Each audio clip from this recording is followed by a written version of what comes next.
Alright, hello and welcome everybody back to the stream. I'm your SimCFI and I really appreciate all you guys stopping by.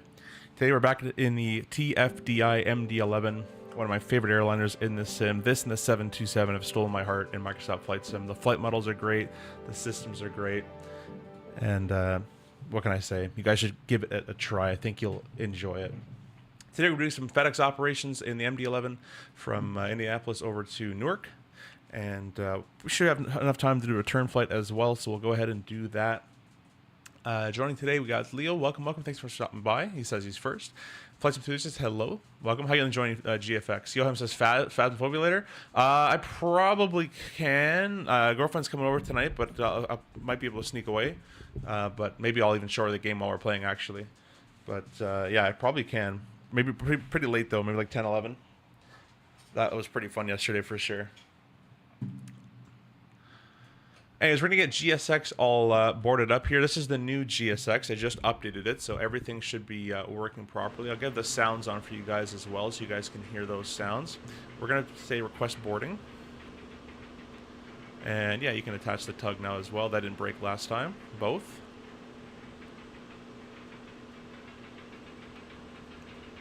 My good sir here is driving through everything possible. Yeah, I hope you guys are having a good afternoon so far. If you guys want to come fly with us alongside us, we're using Dominic Designs Indianapolis over to Drewski or Dewisky, I call him Drewski, Newark, and then we should be able to do the return flight back over here as well. The weather above us looks quite scary. We'll probably have the weather radar up on departure, even though it probably won't work in the sim all that well, but we'll go from there. We'll see what we do with that. But I really appreciate all you guys stopping by. Sound good? Sounds good. We'll do that for sure. I'm down. I am downsies. So let's go ahead and get in the flight deck here while they're loading everything up outside. We can go here and press request or import our flight plan there. And we can press set payload and fuel. We'll have that done for us. We'll do the FMS one after. Come up to the overhead panel here. Let me just make sure everything works. Yeah, okay, good. Just making sure there. We're going to select the battery power on. And then we're going to select our external power on. Autopilot. I should mention, guys, for the yoke today, we're using the Moza AY210 yoke. I'll turn my cameras on here. There's the yoke right there. Moza AY210 yoke with my custom profile. And then on the right-hand side here, we're using the Pro Desk Sim 727 throttle set. You guys can find a discount code for this in the description if you guys want to save some money on your own. Anything that they sell. Same with the Moza. I have a link to that as well. No discount, unfortunately, for the Moza, but if you use the link, it does support the channel, so appreciate that. Below, we're using the wing control rudder pedals, the Airbus version. And then just above, where you can't see, we're using the wing control FCU and EFISs with MobiFlight to make it work with the MD-11. So that's what we're going to be doing. Holt, welcome. I bought the MD-11 upgrade for 24, so I will fly that on stream someday, but not today. Yeah, you're going to enjoy it. I love the MD. It is fantastic, in my opinion at least. I really, really enjoy it. So let's go and get all these brightnesses up. They're quite dim. These are all the screen brightnesses. Multiple brightness knobs, brightnesses. That's how that works. There we go. There we go. Now we can actually read those. Go back to the overhead panel here. We're going to select our emergency power to arm. We'll go to on and then back to arm. It should go away. There we go. So now it's armed. Get our IRSs all aligned here as well. It's going to do the cargo test when we do that. There's the second one. And the last one there. So it's 1, 2, and auxiliary. Then we can come up here and do our engine and APU fire test. We're going to click and hold. This one's quite a long test, so we'll click and hold this. You get the three dings. All three lights of the engine, red light there. You get the audio warning callouts. You get the master warning, and you get all the messages on ICAS 1 and 2. So still holding it down. APU fire.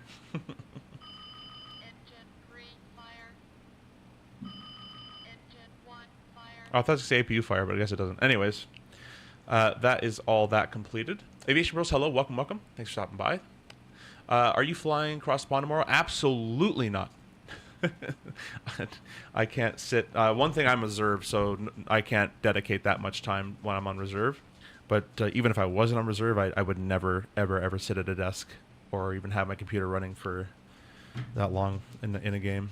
I have absolutely no motivational, like, at all to do more than 3 hours already pushing it from the hour flight.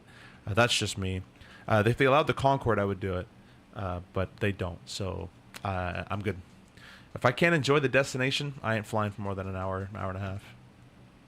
Let's go ahead and press FMC. Position or flight plan there. Initialize. We're all good. We're going to be 1721 today as our FedEx call sign. They do this with a 767 now. Let's get 7. But but I think they did used to do a couple MDs here and there sometimes. So we're going to go to the iPad and press send to FMC. And you can see it has our route there. The alternate flight plan is going to be over to Philly, which I probably should have put scenery in there, but I didn't. So hopefully you don't have to go there. And the cost index of 118 all the way down there.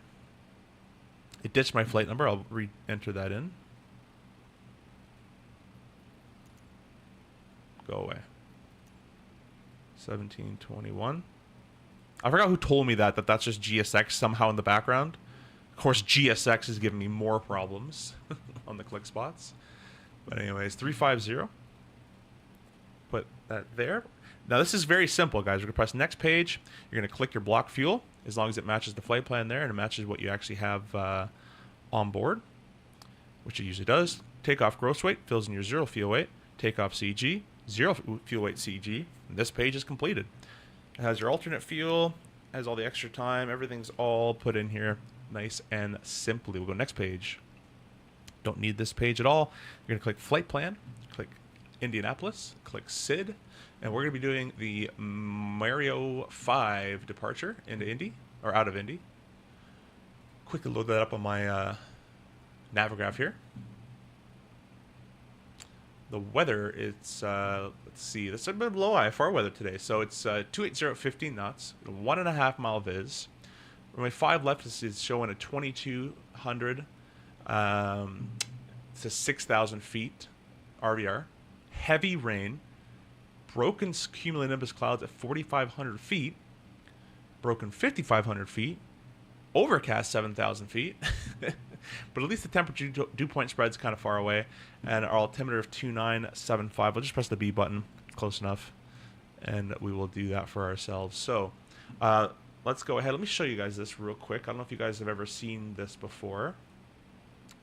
Pop up Navigraph here. So with RVR, like, this is a runway visual range, and this is specifically on runway 5 left, which is most likely what they're using. Okay, well, it's not. Wait. Okay, I don't know why they would give an ATIS on 5 if they're using the 2.3s. But anyways, we'll go back to the weather section and the METAR. You're going to want to look at the minimum visibility. Now, your company would have the minimum visibility you can do, but you also have to make sure that the airport is allowing that as well. So we'll press procedure, and then we'll press charts, taxi, and you're going to go to this page, 10-9 alpha. It's always going to be called 10-9 alpha. Come here, and this is for 5 left and right, 2-3 left and right. The RVR, if all the lighting is working, centerline and the high intensity, if all these are working, you can go down to an RVR 500. Some operators will.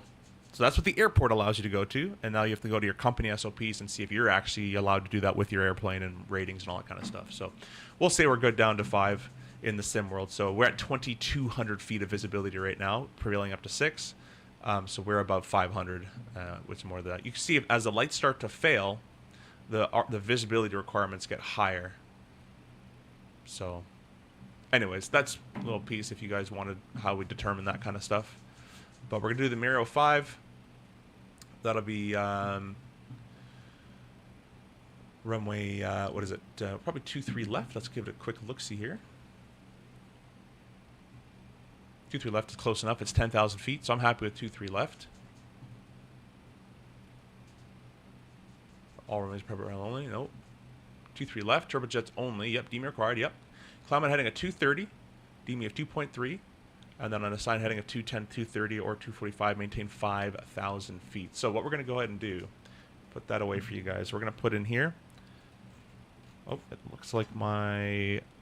let's reload up my MobiFlight profile for the MD-11.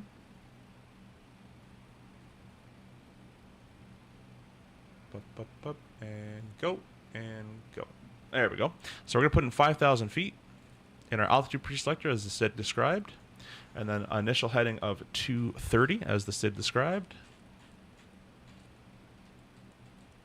And we'll put in like that, and I'll get your comments.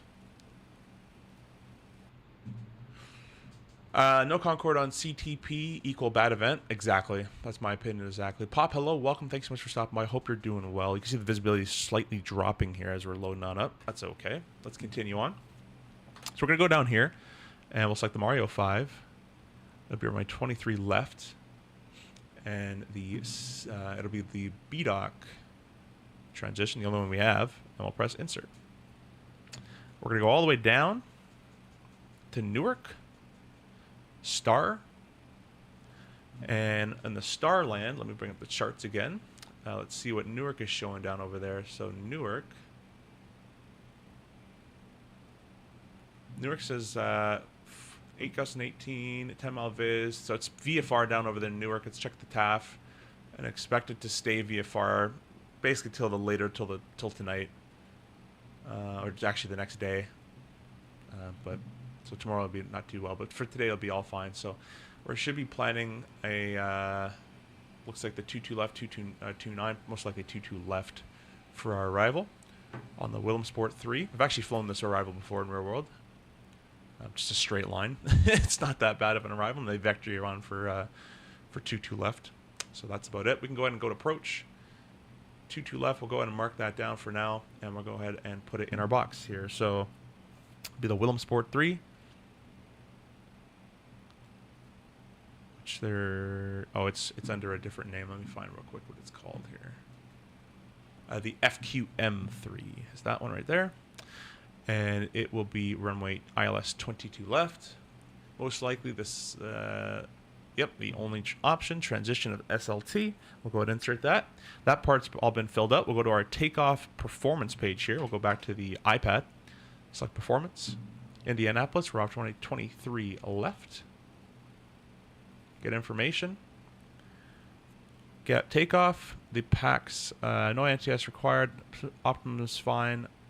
PAX will be on. Calculate. So, got a headwind of 4 knots and a slope of 0.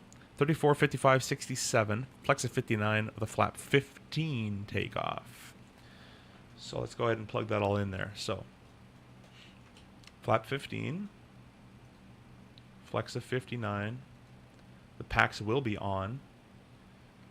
V1 of 147, I think. Nope, completely off. 134. 155. 167.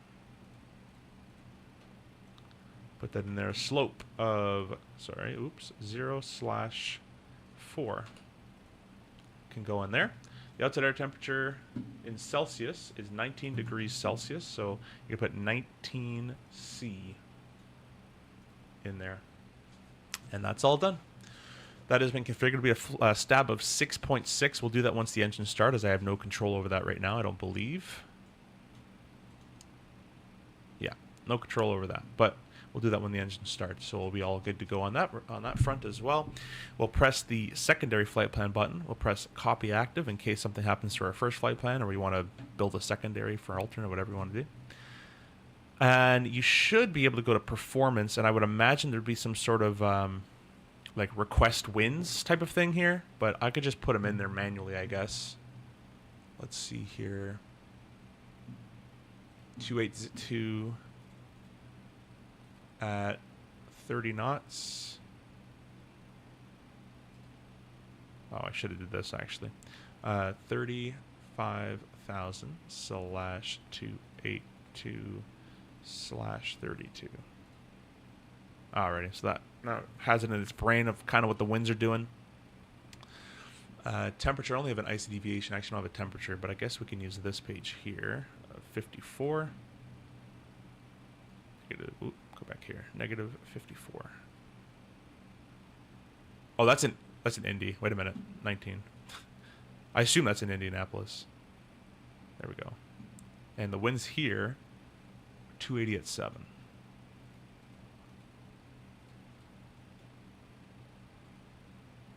There we go. Insert that. All right, that's all been inserted. That's good to go. Don't think you really need to do that, but whatever. We'll go ahead and do that. So that's all filled out. On that front, we're all good to go. Altimeters are all matching there, all across. We'll go ahead and oh, should have had our nav light on. My bad. Emergency lights will go to arm. No smoke can go on. Our fueling has been completed, so we can go to... Oh, this is because of our replay. Standby. I'm going to get my MD-11 client out. It doesn't like when I do the replays from the day before. It keeps the failure, which is really cool, but it doesn't like it. So what I'll show you guys here is the tool here. There we go. Oh, went away. This is the extended tool, if you ever buy the extended version. So we're just going to press this button right here. And, oh no, not that button. We're going to do, it's failure status. Active failures. We're just going to clear all these tire failures. It doesn't like doing multiple replays after one another, because it cooks the brakes and kills them. But now that tire failure is gone. So that's all that is. Really cool that it keeps the failure from the previous day, though. Let's go up top and get our APU started. Let's see actually where they are. It looks like they're all finished loading. So let's get the APU up and running here. We're going to click the APU power button. And that's going to, 1, start the APU, and 2, it's going to automatically transfer the external power to the APU power as well, electrically wise. And then all that's left to do is turn the bleed air on after. The tug's already connected. Let's go ahead and get our CTAF and auto ATC frequencies all plugged in. So it's 7357. And we'll hold on that. We'll keep it in standby for now. We'll get the CTAF frequency, and we're going to go to the comments.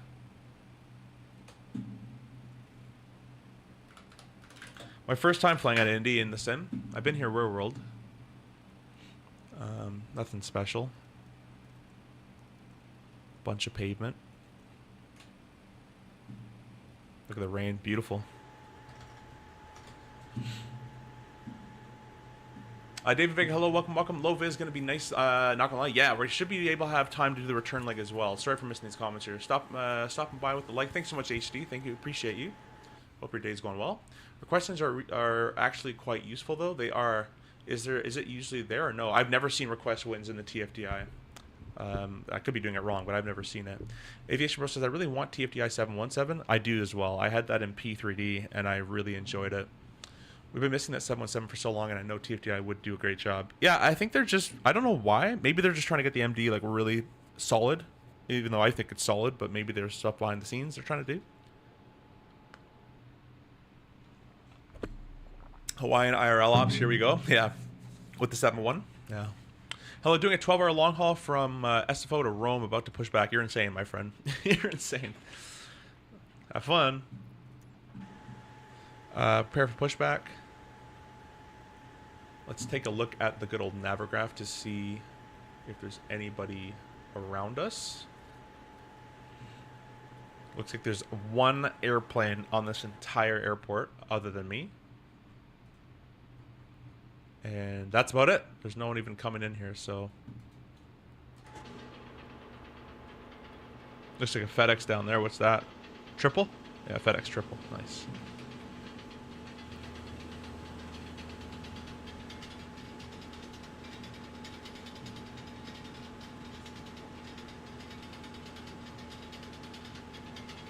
All right, guys. So we're just about ready to push. Before we do so, let's go to the top here. We'll select the APU bleed on. We're going to select our external power off the bus. So now the APU is taking over that. We'll come over here, set our, not state, our services. GPU disconnected, wheel chocks disconnected.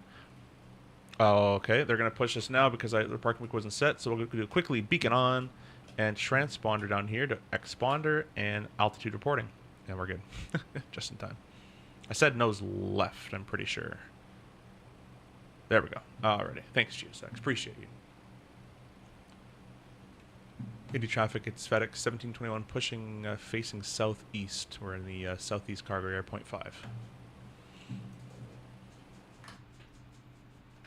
This is Dominic Designs Indy. It doesn't look all that great for 30 bones to pay for it. But, hey, it's a scenery. Better than default. Icing will not be a requirement today as it's 19 degrees, so that's beautiful. Let's go ahead and start up our engines here. So we are going to go and select our ignition source. So let's do Bravo today. Let's also go ahead and select our engines. So someone said it was 3, 2, 1. So we'll select number 3. We're going to get our positive N2.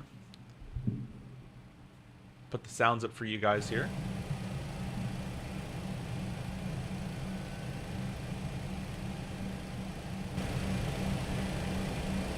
Adding fuel. These are the GE engines today, guys.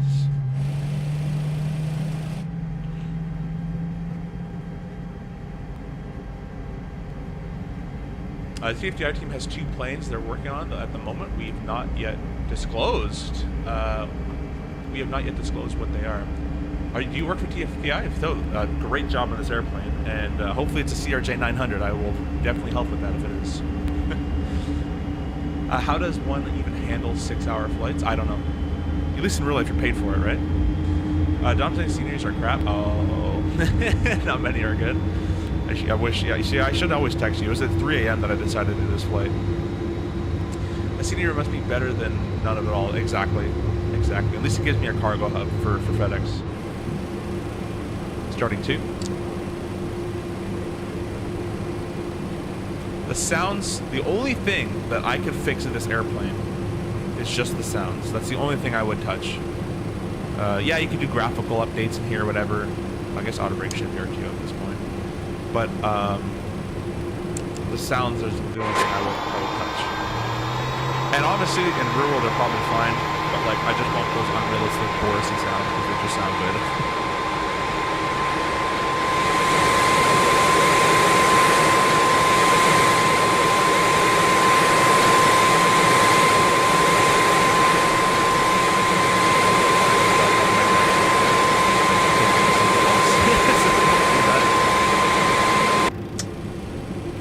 31312 on the ability. Some operators will leave 2 off and long taxis in and out. That makes sense. That makes sense. Thank you.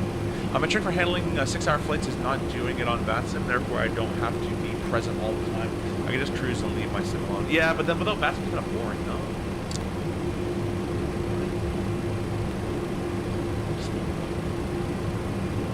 no? Soft, do you work for TFDI though? Or are you an avid fan?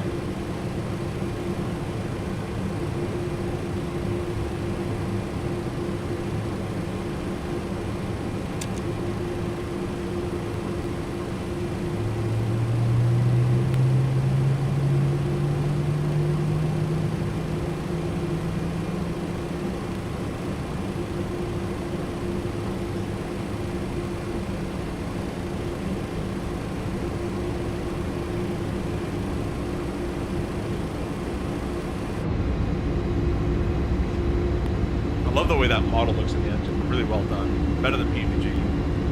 And this is with FrameGen. FrameGen does not like the FrameGen stuff. Yesterday I handled your support ticket, Jason. Hey, Jason, welcome. Thanks so much for stopping by. Thanks for the insight.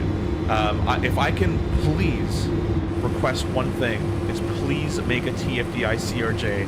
I will dedicate as much time as I can to help. I would love to have a MD-11 like fidelity version of the CRJ, please. The community wants it. Ask anyone in here, ask anyone online. We need a high fidelity regional jet. We don't have one. The Embraer is not quite there. The RJ is it's A to B-ish, but it's tons of bugs and lack of support. We really do need one. I think if you corner the market with a high fidelity RJ, it would do quite well. That's my opinion. But anyways, let's get the after starts out of the way here. So let's go and turn the APU bleed air back to the off position. That should automatically turn the APU off as well. Now it's not under load anymore. I'll go ahead and lower the volumes a little bit here first. A little bit for you. And a little bit for me. There we go. Alrighty, so that's all been done. We can go ahead and set our trim. It's going to be a trim of 6.6. Wes, hello, welcome. Thanks for stopping by again. Hope you're doing well. We're back in the MD-11. In my opinion, the best airliner in this sim. The flight model is fantastic in this thing. I've never flown an MD, but going from my real jet experience, this feels like an airplane to me. The rest of them are so weak and wibbly wobbly, loosey goosey, but this one feels like an airplane to me. So we've got 6.6 set there. There's not really much else up top to do. We're going to go ahead and set our flap and our spoiler. So let's get our flap set here. And if you guys notice, we're doing dial flap 15. And flap 15 is on the travel right now.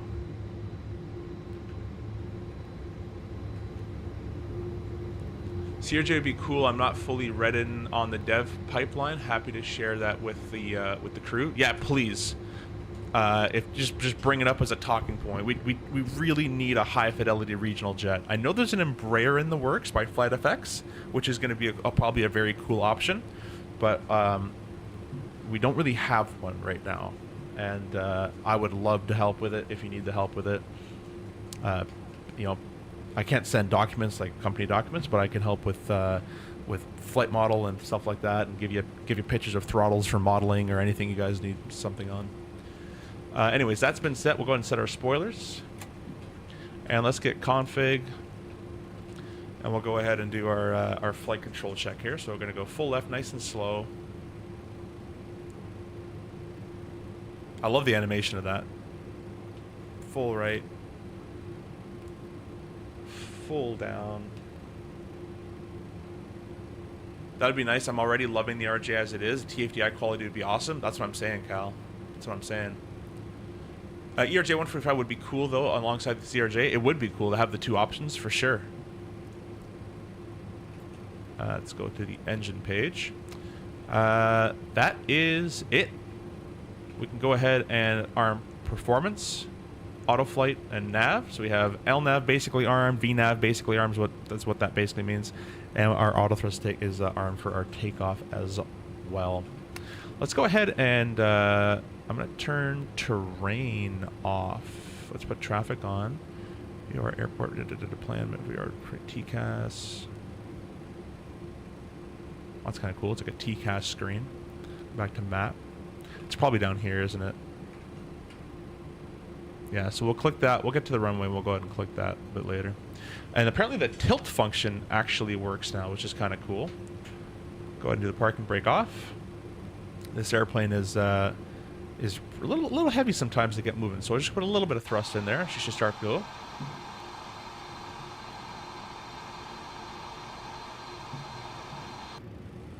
You know what? We'll just take this first left turn and put some right engine in here.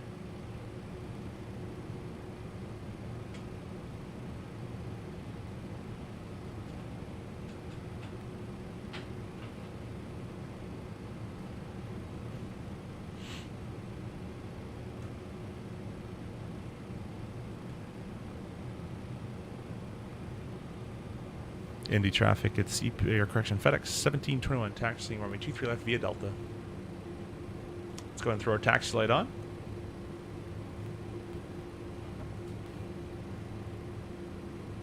Man, I just love flying this plane. I love this thing. I was so sad when my EFB wasn't working, just to find out it was Aviation Bros actually helped me find that it was in the marketplace. That is why the EFB was disabled for some reason through the marketplace. I used to fly an X-plane though. Oh, you're talking to someone else. Never mind. How much dollars is it? I believe you can check on the website to make sure, but I believe it's 80 for the freighter or just for one. Check on the website to make sure, but I think it's 70 or 80 USD. But in my opinion, it's worth every penny. This thing is so good. You go back to my other streams. I just streamed it twice already. basically 3 days in a row.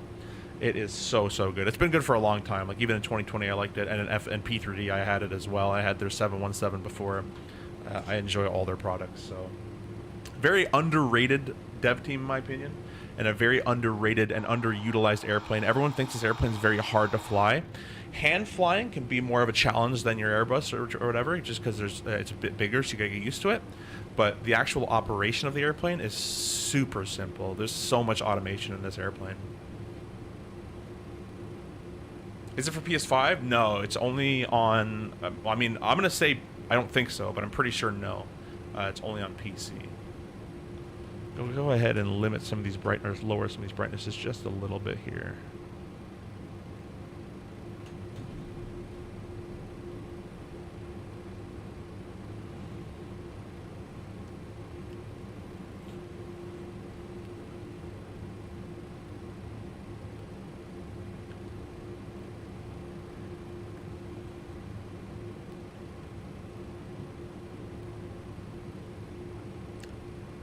How is the stream looking in terms of visual quality? I did some stuff yesterday. Is it still looking okay? Kind of messing around with some stuff. Still the iPad's away for now. Look at this yoke animation. Look how nice that looks. One of the best. I'm glazing hard, but I just really like it. This is just my opinion. I talk smack when I mean it, and I talk glaze when I mean it. This and the 727 are my main favorite airplanes in the sim. The 7.3 is cool from PMDG. The iFly is great too. But they just miss something. Like this airplane has character. The flight model is fantastic, so it makes me like it even more. It's a shame they're not utilized anymore in the real world anymore. Maybe we'll take this thing into Kai-Tak with Alitalia or something. No, there are third-party planes on the Xbox that will be coming to PS5. Okay. Mike, hey, thanks for stopping by the way, and the stream looks great. Sweet. Guys, be sure to go check out Mr. Mickey Mike's channel if you haven't already. I probably plan to see you streaming this thing quite soon as well. We're going to be very cautious and not miss our second left turn. Here's Delta 2. We're going to take the left turn on Delta 1. So I might as well give a radio call now, get everyone kind of ready and sorted. Indianapolis traffic, it's FedEx 1721. We're entering runway 23 left via Delta 1. Indy. I keep saying UPS. I flew UPS yesterday. I can't find any MSFS 2024 discs. It's not in my country. I guess I got to buy the $70 for MSFS 2024. I don't think they even sell disc copies, but yeah, buy it online. Tonight, probably. Sweet. You don't need to fly. Just stream it. I don't do it. Just stream it. It'll be fine. It's all right. Oh, how can it be? No, it's all good. Let me know what you think, though. I think it's awesome. I bought the extended version because it was a pretty cheap upgrade, and I really like it too. I'm not gonna use it that much, like really the features of it, but I don't know. I like that it's there.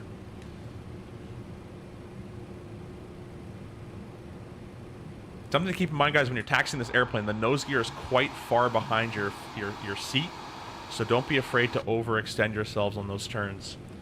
We're clear right. We're clear left. We'll go ahead and get everything sorted. We'll say we're clear takeoff as well. Throw those all on. Turn-offs on. High intensity on. Transponder down here can go full TARA.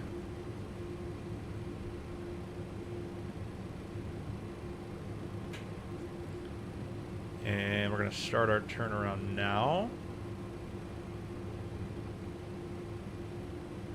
This airplane through the turns does lose a significant lot of speed, so you'll have to get your engine power up in these turns if you're the tight ones. But if you guys are ready, please get your flex emojis in the chat. If you guys are members, I would really appreciate that. All I'm going to do is I'm going to walk the thrust up, and as I add thrust, the auto thrust, you'll see it says takeoff clamp. It's going to say something different. So let's just see for a stabilized engine. Okay, let's walk them up. And now the auto thrust have it. See, it says takeoff thrust to 5,000. bit of yoke forward pressure. I'll keep my hand on this. We have the thrust set. 80's checked. A little bit rainy, so I might keep a little bit of forward pressure, 380. So you want to keep that. You want to keep that traction. There's V1, both hands. Not too much wind, nice and stable here. There's rotate. Oh, it flies so well. I can just feel it already. Get that nose on up. Oh, get the gear up. What a beauty. Alrighty.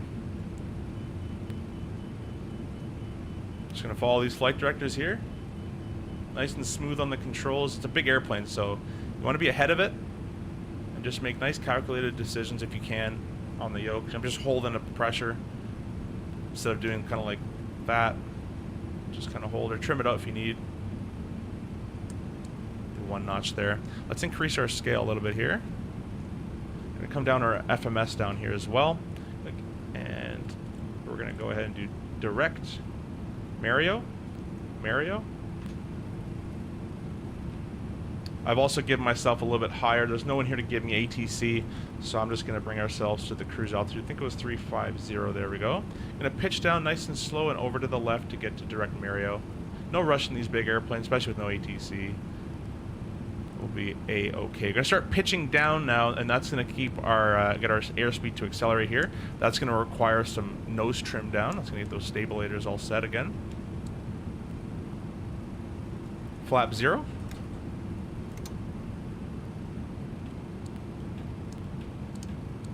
Trimming her down a little bit. We're going to select direct Mario again. Mario autopilot 1. Autopilot 1 is captured. We'll go ahead and turn off those cameras. We'll select our auto brakes to off, our spoiler to disarmed. Up here we can grab the nose light off and the turn offs. Here's GFX coming into play here. If you guys don't know, GFX is a tool we've been using on stream for about 2 to 3 weeks now. It adds a lot of cool effects, like better contrails. These cloud effects you're seeing now, right now. This is on, that's off. On makes it look like you're actually flying through a cloud a little bit more. And then wing vortices, all sorts of cool stuff you guys can check out there. Okay, we'll do it one more time just so it doesn't have to hunt for Mario. There we go. So, we have 250 pitch, nav 1, climb thrust at 35 grand. Basically, it's an LNAV VNAV right now, and it's holding 250 because below 10,000 feet. Thanks, Mike. Appreciate that. I have geek. That sucks, man. That's why I don't do them. That's why I don't do them. The reason I don't do long hauls as well, not that I just can't be bothered to, but the reason is I did a 7-hour flight once in FSX. And I understand this was FSX days, but I did one in FSX, and at through 20 feet, it was an 8-hour flight or something like that. Through 20 feet, I got the beautiful fatal error of FSX, and I said, never again am I wasting that much time. I'm just going to get as many landings as I can as possible, because that's what I like. You know, that's the fun part. The setup and the descent line. Alright, so the airplane is automatically nose pitched down a little bit. It's trimming itself out. It's going to be accelerating up to its climb speed of 310. You can change that speed if you want to by clicking perf. And you can edit. Right now it's at 310. You can edit. If like I wanted 290, for example, I put it in here. And then I click it again. The star means I'll have to click it again. And then it'll take effect. I'm not going to click it. I'll keep it at 310. That's more than fine. And you should be able to clear that out. There you go.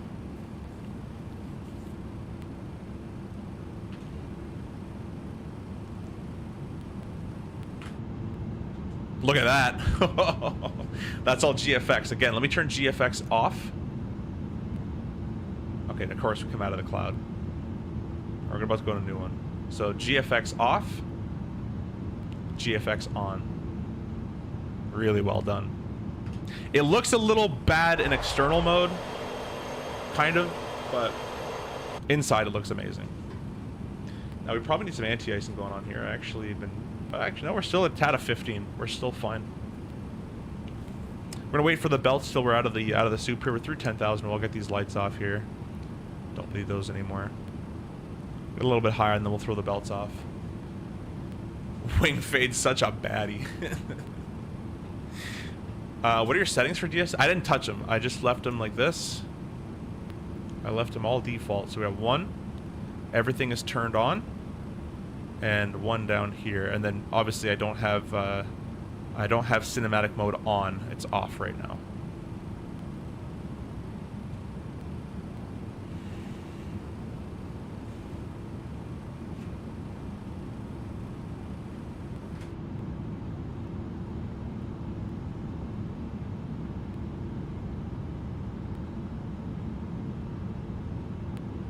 All right.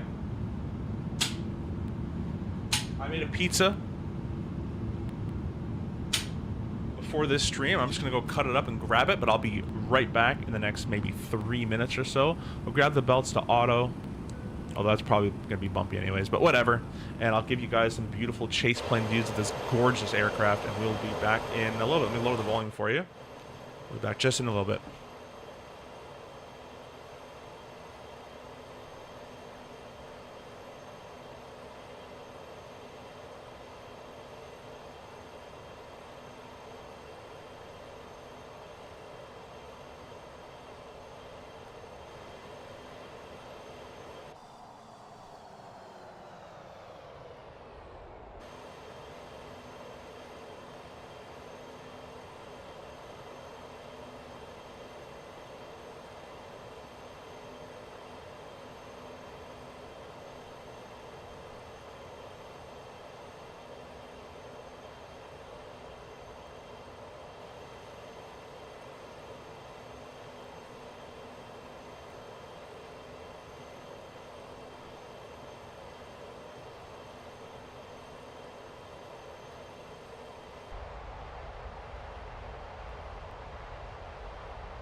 All right, I am back, all filled up on pizza.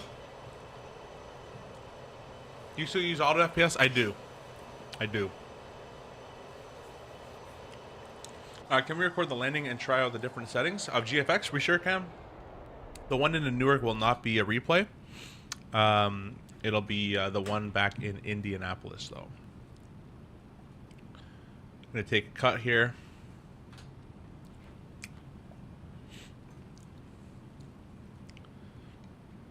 I won't use the built-in recorder. I use something called Flight Recorder. That's much better than the default one.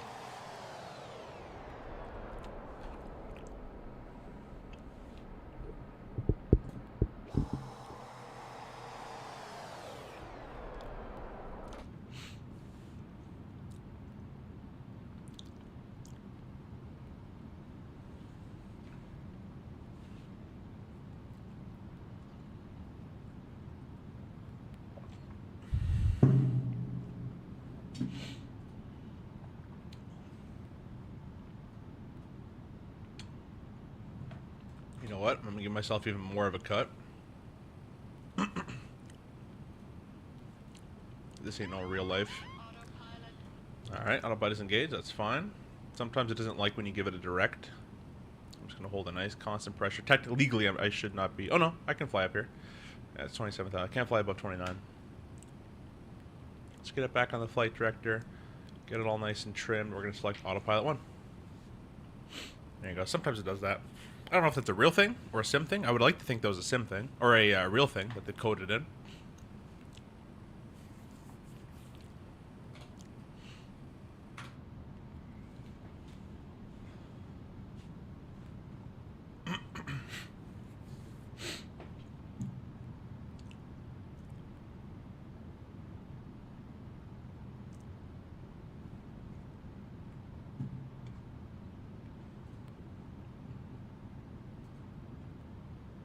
There's wing fade through clouds as well. Yes, there are. If you go back in the stream, we showed it. Go back to when we were in the cloud, we were showing it. Yeah, it's really cool.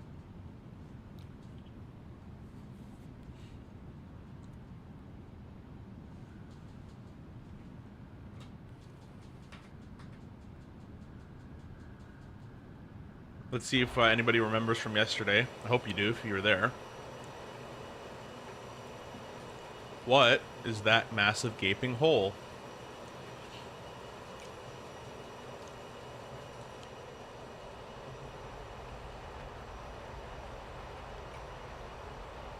What does it say on it? No step, yeah.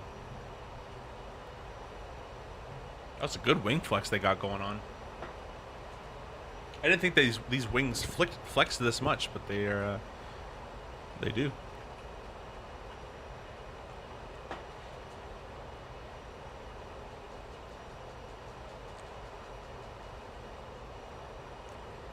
Hey, Sci-Fi, I want to know your opinion on something. Currently in college and was wondering if maybe I should also go in flight school during summer to eventually gain a CPL. Would you recommend that? If you can handle the workload, for sure. If you can do the flying on the side. The only thing about doing flying on the side that I'll warn anybody about is if you can't keep to a constant schedule of at least 3 flights a week, you might start to get some degrading performance as you go or repeating lessons. But because it's CPL, you should be able to start with no problem, because a lot of it's solo work as well. So a lot of cross-country stuff you got to build. So I think you should be able to do it. I don't know if you'll be able to finish in the summer unless you fly like, you know, most days. But if you fly like 4 or 5 times a week, then you can probably finish it.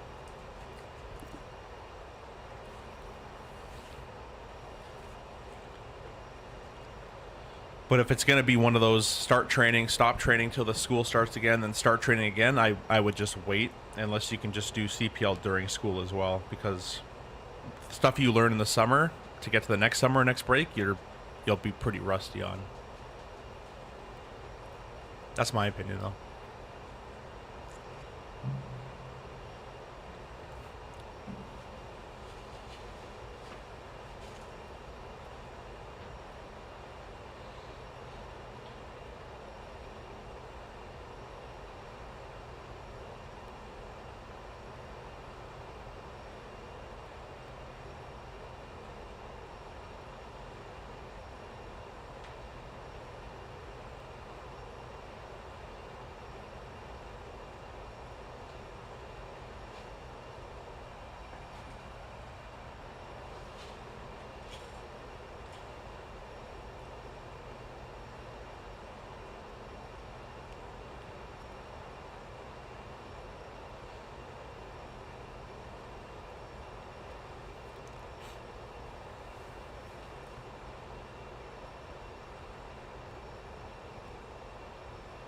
Boys boy, hello, welcome, welcome. Thanks so much for stopping by. Hope you're doing well.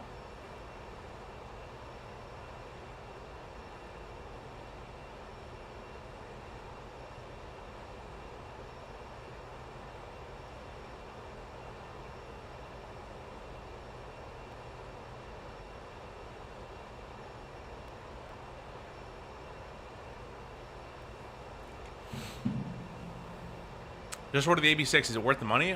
Depending on what you're using it for, yes. If it's just the Airbus, if you have a lot of cash, then yeah. But if you're just gonna use it on the Airbus, you could probably get away with the wing control and be fine. But if you're gonna use it in DCS or in airplanes that actually require force feedback, like a Diamond or an F-18, actually don't do the F-18, like an F-4 and F-14, 100%. Hopefully you use the link in the description for support the channel. Would really appreciate that. But you'll love it. If you use it for the Airbus, it's still great. It's amazing, but it's a little steep just for an Airbus, in my opinion, unless you're a huge Airbus fan or fly it in real life or whatever. But in DCS and airplanes that need a manual kind of actual force feedback input, or helicopters as well, it comes alive. It's really good in those. I think the force feedback in the AB6 is actually better than the force feedback in the Moza yoke that I'm using right now.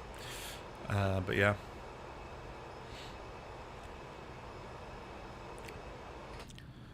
All right, let's see. We just reached top of climb at 35 grand. And we're supposed to be around 36.7 on the fuel. We're 38.8, so we're 1,000 up on plan, which is pretty good. And it's supposed to have done that in 15 minutes. Not sure where to find... Oh, you know what? Probably start a timer. There you go. Did it in 17. So, yeah, a little late on the top climb. That's okay.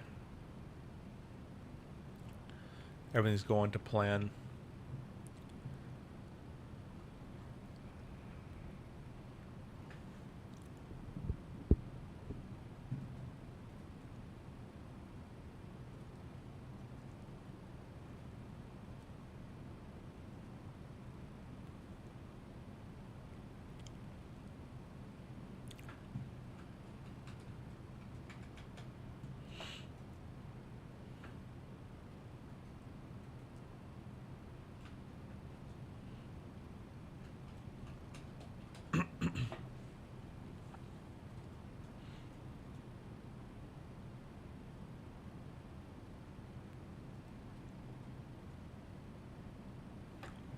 Let's see. I don't know if the tilt works yet, but I think there's an update where tilt... Oh, it's +6. We have something off the left at +6, apparently. I don't think that's... I think it shows, but it doesn't actually do anything. So at -15, I should start to paint ground around here. So I don't think it's working, but it doesn't work in any airplane, so...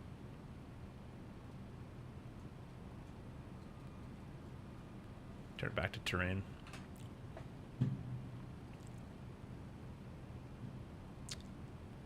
I use just for the Airbus, but I will definitely try with other planes. A helicopter, Boeing. Yeah, you'll like it for sure. If you use it for an airplane that requires force feedback, it's fantastic. It's still great in the Airbus, don't get me wrong. You can mimic a feel of an Airbus stick, but you're not going to get any feedback. It's just kind of the force. How's the flight so far? Going well. No bumps, no bangs. Cruising around. Another probably hour left in the flight here or so. Let me quickly check, actually. Oh, wrong button. We got 20. So yeah, basically an hour. 1950 right now. 1956. Gonna be there 2059. Just cruising.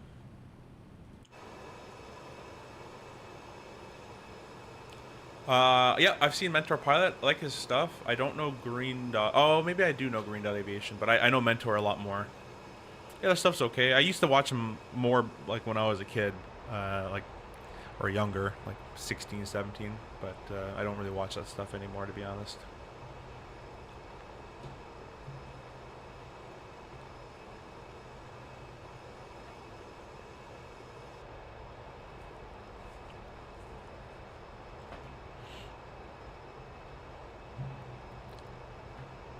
Mr. Pilot, hello, welcome. Thanks so much for stopping by. Hope you're doing well.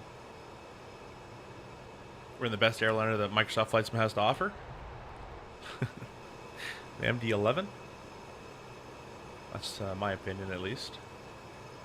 Might not be the best in terms of routes, but or in sounds, but everything else is great. GFX contrails on display.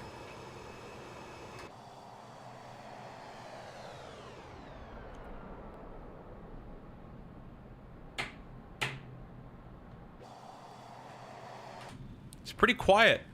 It's quiet in chat, quiet in the vPilot as well. But probably come around 5 o'clock, more people will come home.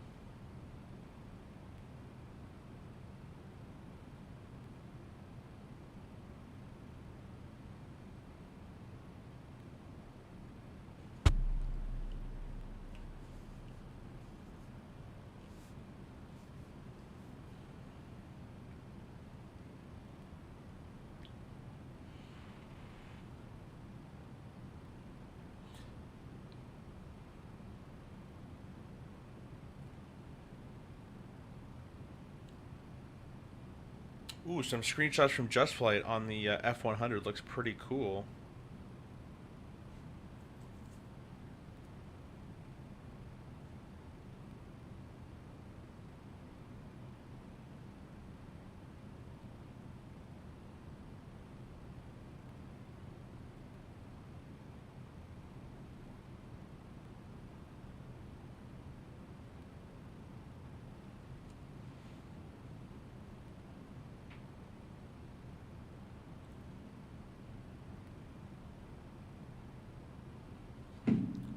We're now flying Vienna to, I don't know where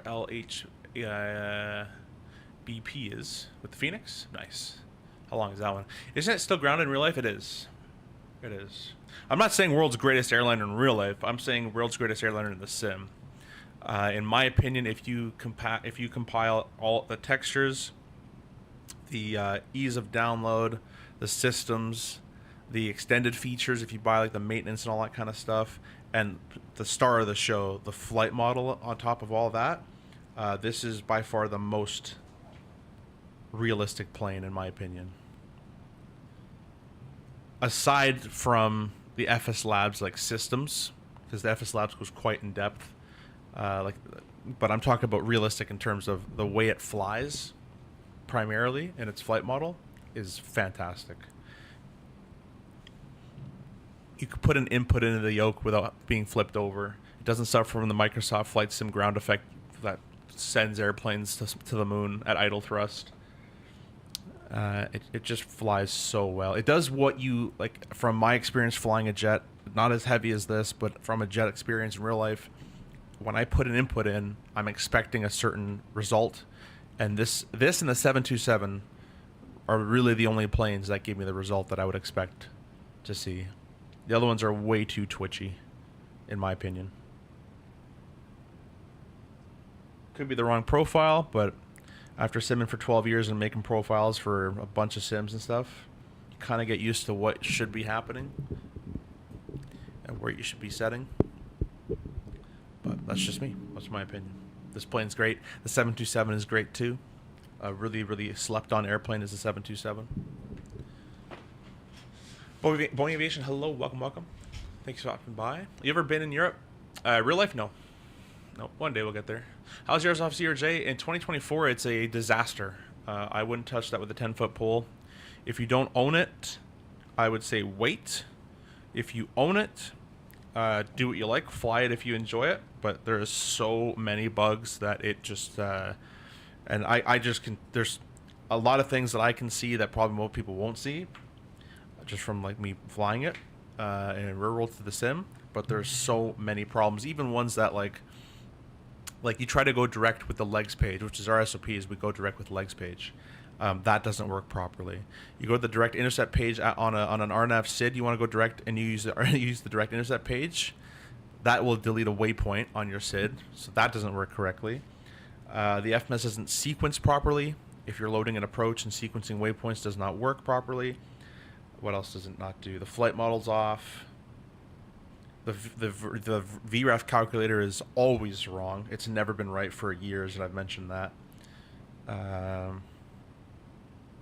some other stuff that are like less of an issue, like the packs come on as soon as you add fuel in the engine start, like that kind of stuff. That's more system side, but there's just so many game breaking things. The flight directors are awful. It can't follow an RNAV approach to save its life. It's just terrible. It's quite sad to see. How you set it up for the AB6, the V1 sim profile? No, I made my own. I had a buddy who came over. He flies the used to fly the CRJ actually alongside with me at the same airline, but he came over, flies the 319 2021, and he designed and helped me with the profile. I haven't flown the CRJ in a while. I just flew it in June-ish, and it was great for me, but I think I won't touch it for a bit. Yeah, I mean, look, give it a try. See if you like it. It's temperamental in certain cases, so you might get away with it, but I've had too many instances of annoyance, and then the last time I streamed it with the crash of desktop because the FMS was not deleting any waypoints, and it just went, oh, I don't know what to do, and it froze, was the last straw. I'm not going to support that project if they don't want to support that project, so that's about it for me.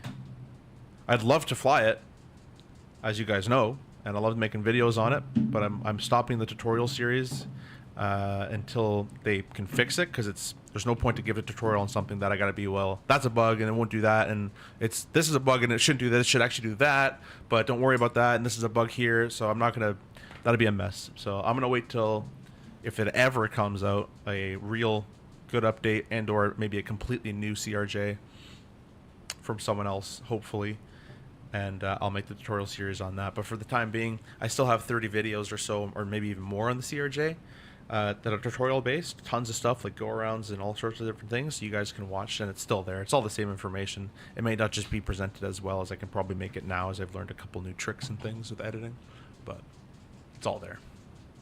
Can you share it? For sure. For sure. Five Adams is flying with the Spirit on Sunday. Fingers crossed if they don't get canceled. Yeah, enjoy that. That won't be fun. I did the wrong one. I did do the wrong one. There we go. Bing bong. Are you flying in CTP tomorrow? Not a chance. No, I don't do I don't do longer flights than 2 hours. I'll do 2-hour flights back to back, but I'm not going to sit there and cruise for 6 hours. Not a chance. If they let me do the Concorde, I would, but they don't allow the Concorde either. So Concorde's the only airplane I break my 2-hour restriction for.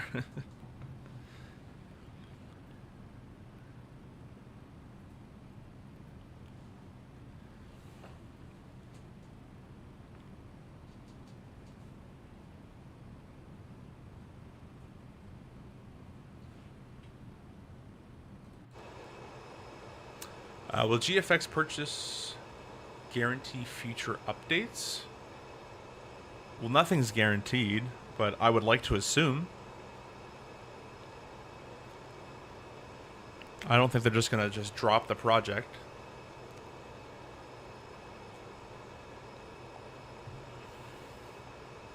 I've never flown Cross Pond, and I missed out on the booking, so I might fly a different route over the ocean and bring a bunch of fuel. Yeah.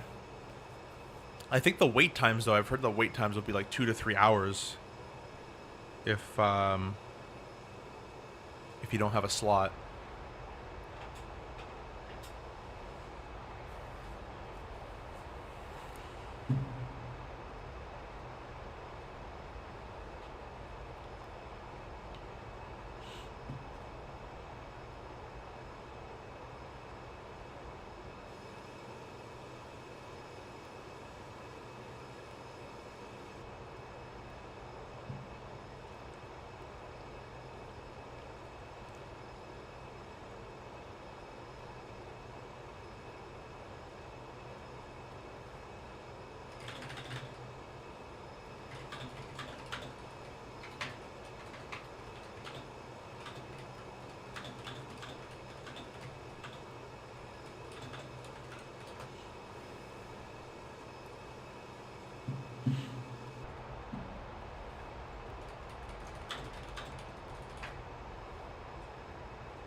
You want to ever fly an Airbus in real life? Sure, pay me. I'll fly anything for the right price. No, I'm joking. Airbus be cool. But whatever.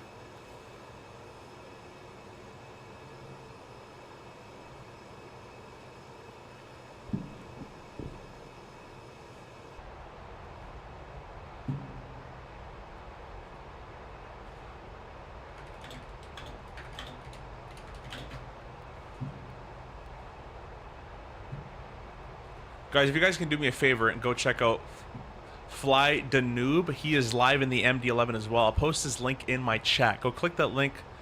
Give him a hi. Seems like a nice guy. Give him a like.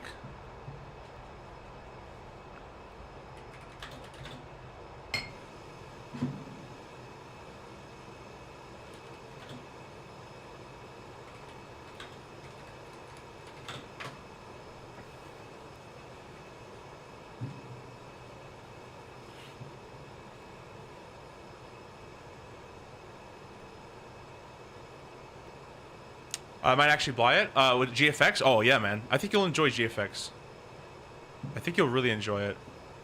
Fly with Adam, so much room. Sorry, says Fly with Adam says so much room in the Airbus. There is. Do some CRJs have auto throttle systems? No CRJ does, but the Challenger variant, the business jet variant, can be equipped with it.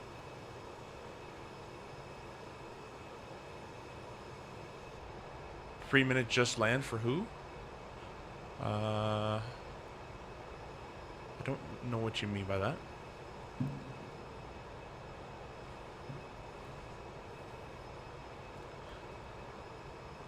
AC5, I have $50 for an airliner. What do you think I should get? Already have the Phoenix 320, just got it. $50. USD, I assume.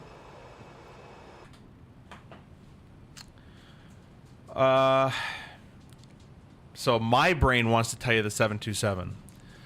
But if you don't like that era of airplane, there's not much you can get for $50.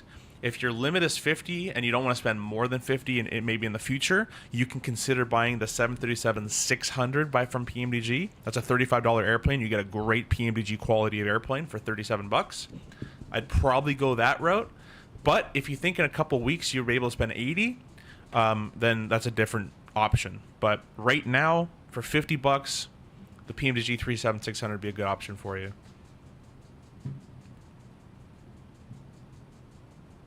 But yeah, guys, be sure to click the link I just posted in the chat again. Click that link. Say, tell Mr. Tfdi Md-11F hi. Say hi from me as well if you like. I'm in their chat as well. He's a nice guy. He's pushing back in the MD-11. He's on X-Plane 12 currently.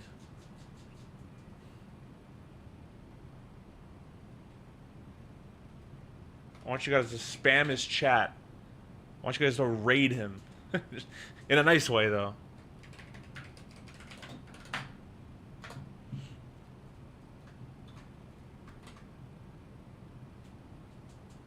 Mr. Mike, hello. Welcome. Thanks so much for stopping by. Saw your comment that you missed a 17,000 subscribe giveaway. That's quite unfortunate. But we'll be doing a 20,000 giveaway soon, hopefully, as well.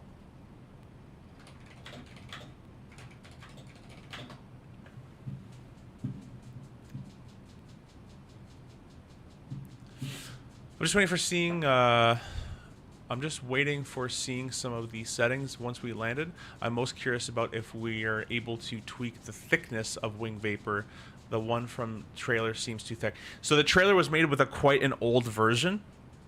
The thing about GFX is it will take the outside all the weather factors. So it'll take into account the moisture content, the temperature, where are you in the atmosphere, all that kind of stuff, and it'll form the effects that should be forming. Now, in the trailer, that you were using cinematic mode, so it probably at 100%, so it probably looked a little unrealistic, but it will automatically scale all that for you. You don't have to touch it. You leave it like this, leave cinematic mode off, and it will work just fine for you. It looks great. All right, thanks. I might get the 737-900 because I get the ER with it too. If you're going to spend more money, you might as well get the 800. The 800 is the most widely used 7.3. That'd be the most routes you can get out of it.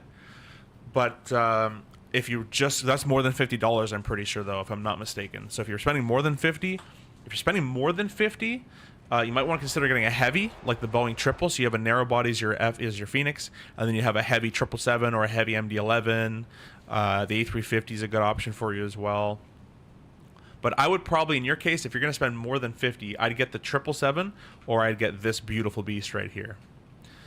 In my opinion, this airplane is better in terms of flight model and all that kind of stuff, but the 777 does do a lot more routes. Both are great on performance. Both have great range. So you can get the 777 freighter a lot cheaper than you can get this thing. So 777 freighter is what I would go for in your case as well, Mr. Pilot.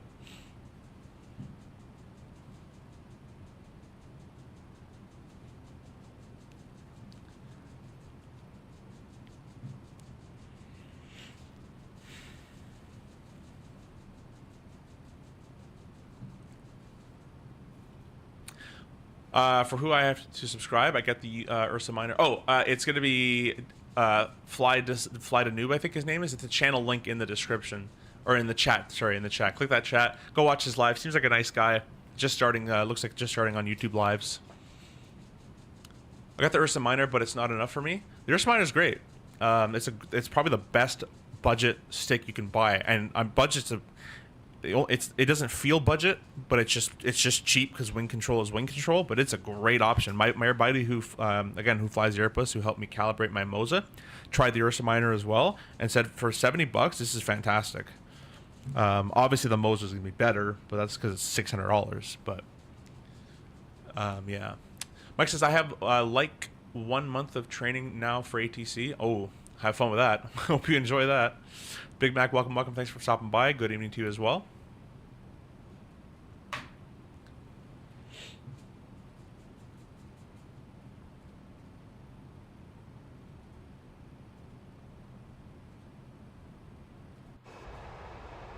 Yeah, Mr. Pilot, if you're still here, take a look at the 777 Freighter by PMDG. You might want to consider that. That way you get a heavy, and then you have your Phoenix as a narrow body. I think the Freighter is $55.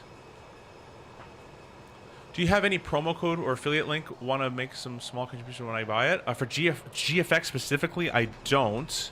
I can ask try to see if he'll make one, but I don't think so.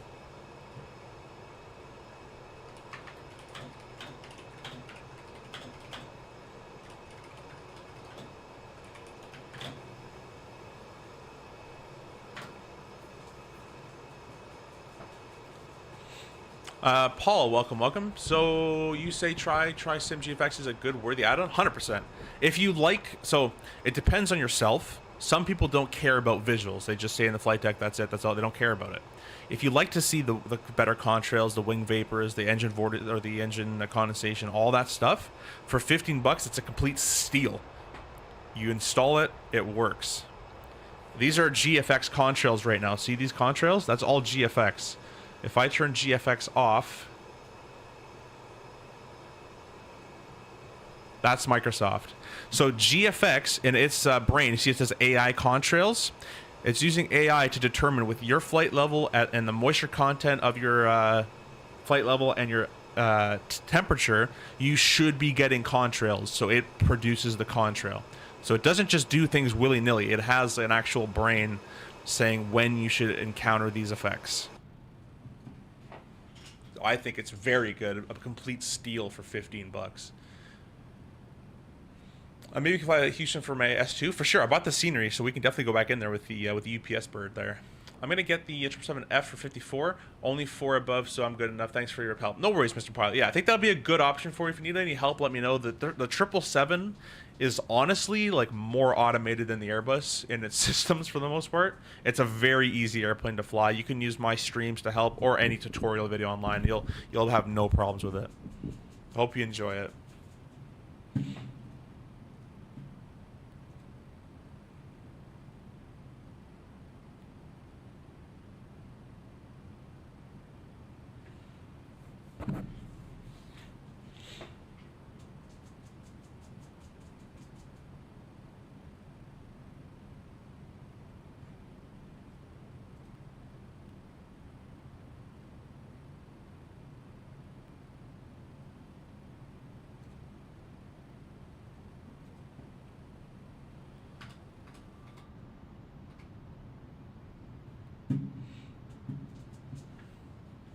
Thanks. I love Rex Atmos as I'm also a visual guy, so I'm gonna try GFX soon. Yeah, you'll like GFX. See, the problem with Rex Atmos that I have, the problem that I don't like about it, is Rex Atmos is actually physically changing like cloud types and stuff without actually knowing what the weather is like supposed to be. In some cases, and changing the haze and all that kind of stuff. It's like you don't Rex doesn't know in its brain that there should be haze there, so that it kind of leads to unrealism there. But GFX is actually calculating all that stuff and saying you should have a contrail right now, you should have a wing vortice at this point with this angle of attack, with this temperature and this dew point and moisture content. So that's why GFX is really good. Yeah, let me know, Mike. I will do my first training session whenever I can do it. Yeah, no worries. Let me know. I'll try to see if we can schedule something. My streams are quite sporadic whenever I go live. The last 2 weeks has been pretty. It's been pretty standard though.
I'm excited, but I got to balance it with life, school, and stuff. Yeah, for sure. That's anything. That's life, is balance. Look at the engine shake.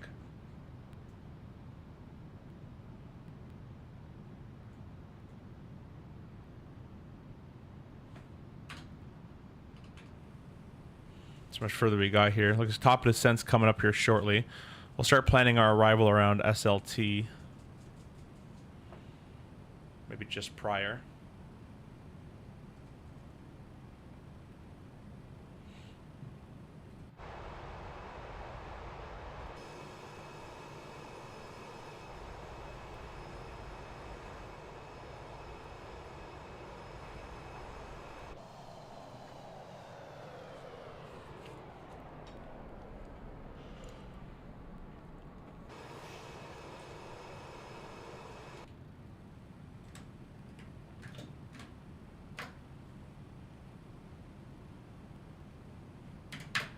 Guys, we're also using the PU Air Korea radio panel as well. I forgot to mention that. The PU Air Korea radio panel. Plug and play, just works. 90 bucks, free shipping. One of the best panels you can buy for this end.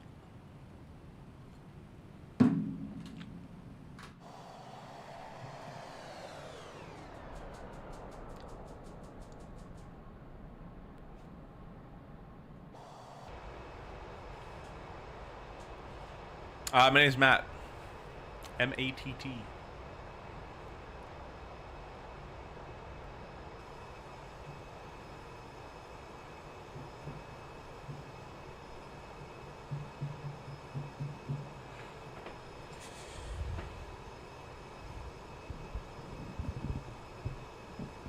Do you use GSX? I do.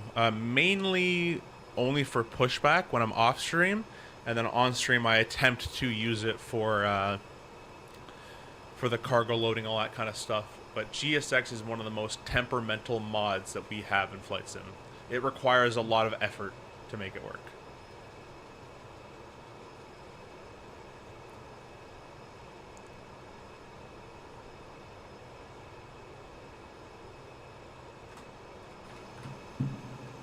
Speaking of GFX or GSX, did I load the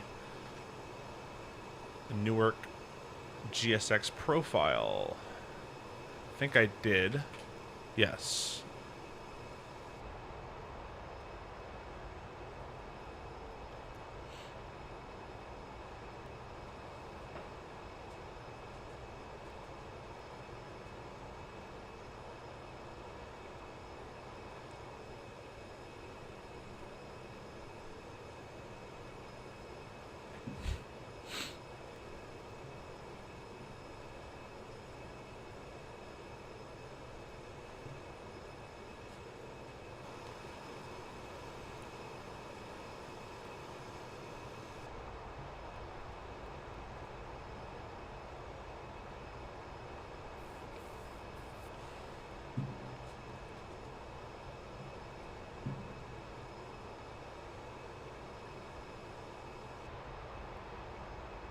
pick our parking spot selected in hindsight. Oh, GSX froze. Can I not move it? There we go.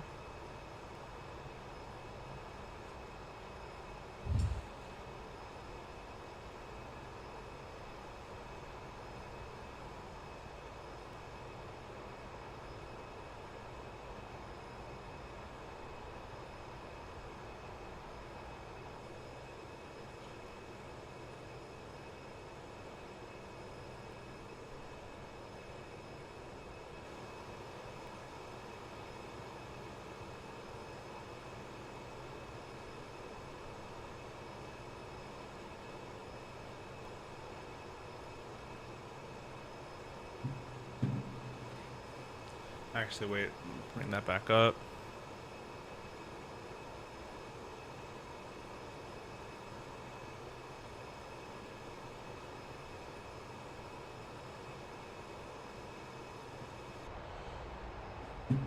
New cool feature of GSX, see if it works here if I show you. I won't show you, but this is new too, but it says planned arrival.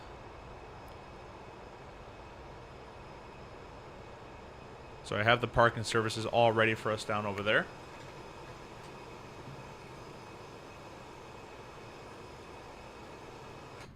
All right, let's start getting ready for this approach here.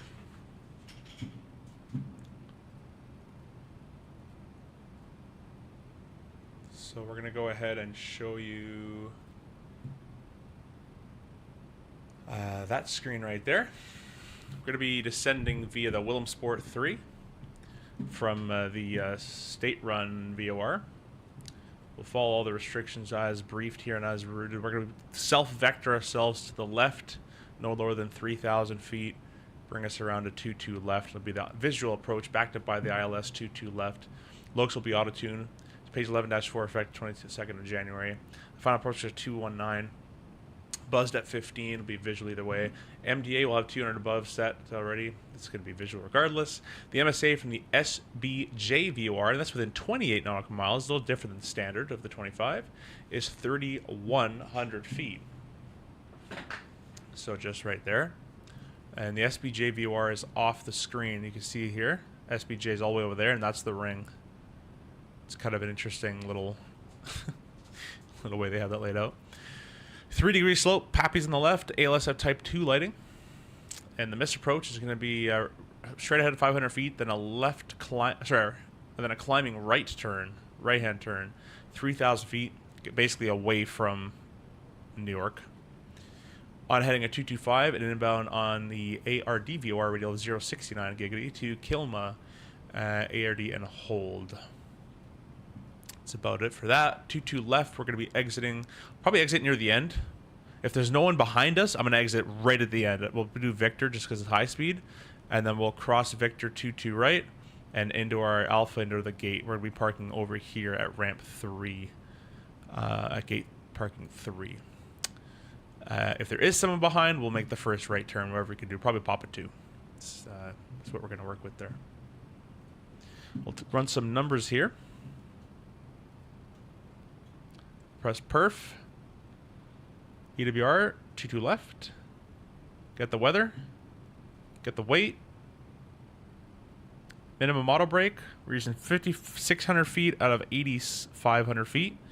And we got auto brakes on min, as we're going to be rolling out at the end anyways. So that's all good. That all checks out. We're happy with that. We'll select our auto brakes to the minimum setting. Well, that's not it. Minimum setting. Over here, takeoff approach. It'd be a flap 35 landing with a VRF of V approach of 163, the ref of 158. That's all set. Our FMS has all been set up for that already, so we're good on that portion. And all we gotta do is put ourselves to the lowest portion of the star, and we'll be good to go. 6,000 feet for the time being. 6,000 is set. We have holding at 35 grand and VNAV to 6. Whenever it reaches its top of descent, we'll be ready to go. That's it. You guys are briefed and set up for the ILS to 22 left.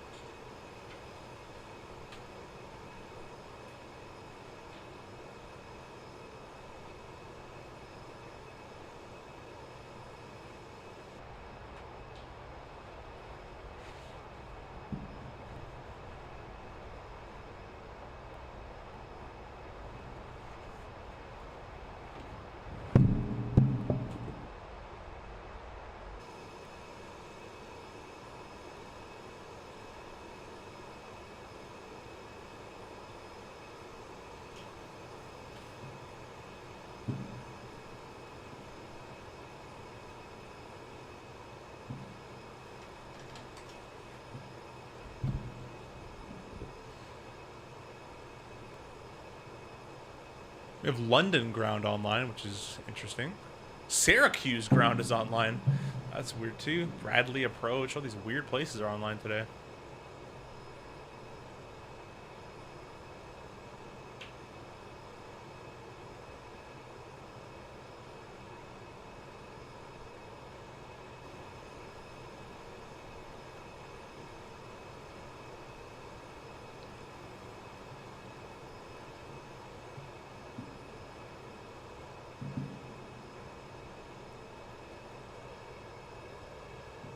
Sorry guys, I'm missing the comments here. In my own world here. Works every other flight, Mr. Probably. Exactly. Alex, welcome to this circuit. It's fantastic. It's beautiful. Did you buy it yet? You gotta buy it. How are the effects during the different time of day? They're still good. They're still cool looking. You might not see them at night too much.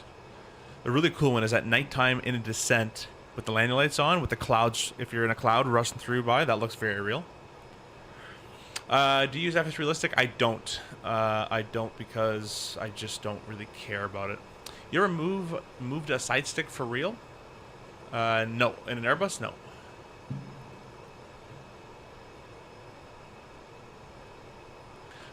Yo, the Simworkshop disconnect button is like the best button of all time. It's very, very cool sounding and feeling.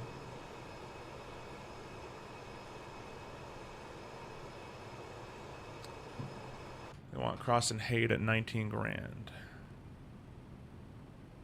We'll do that then.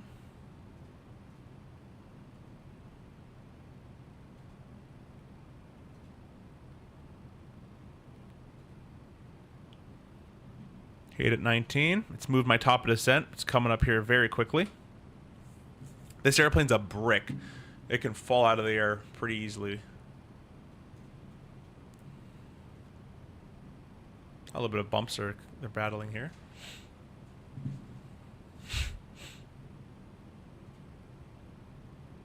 Did not expect that. I'm so sick, man. Oh, was you got COVID or something? COVID even around anymore? I don't know.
Lucky, welcome.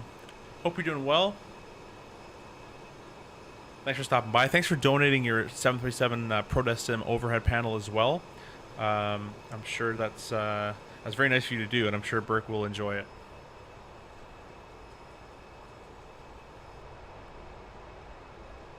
If you guys don't know, we did a giveaway yesterday. We did 4 giveaways for our 17,000 subscriber giveaway party, and Mr. Lucky donated a mini overhead panel on the 737 from ProDesk Sim that he owns, and he has a different overhead panel now. He didn't need it anymore, so he gave it into the giveaway, and Mr. Burke won. There's stop descent here, leaving 35 for 6,000. Technically.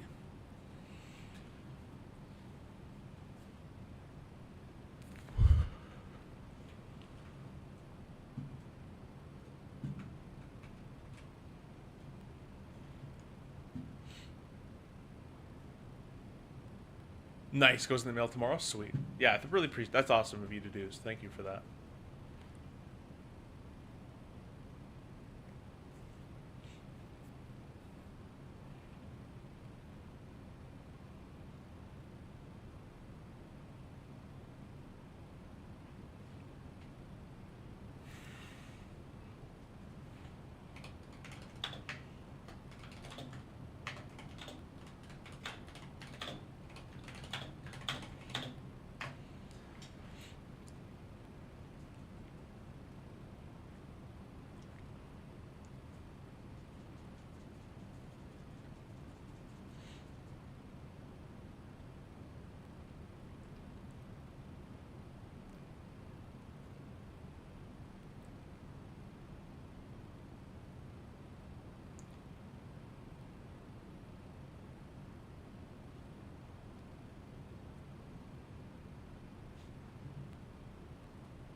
On normal sickness, yeah, yeah, that sucks too.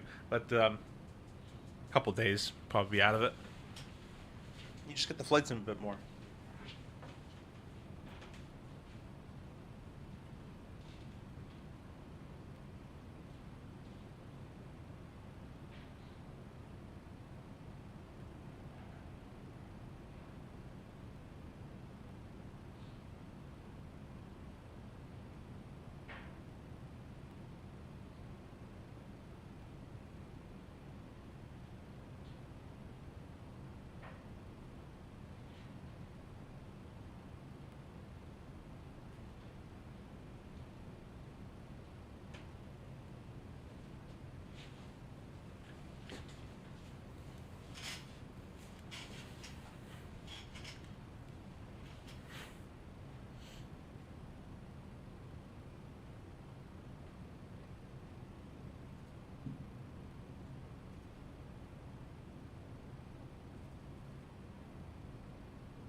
I like how this airplane threads the needle.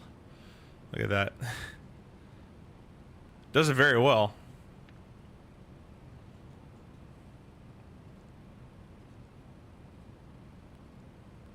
There you go. I like to have data clicked. And that'll give me the flight level 190 right there. We're on the VNAV profile. Everything's going well.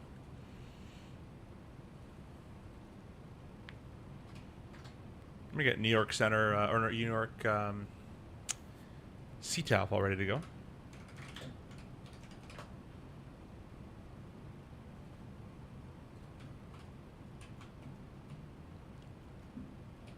Let's run 18.3.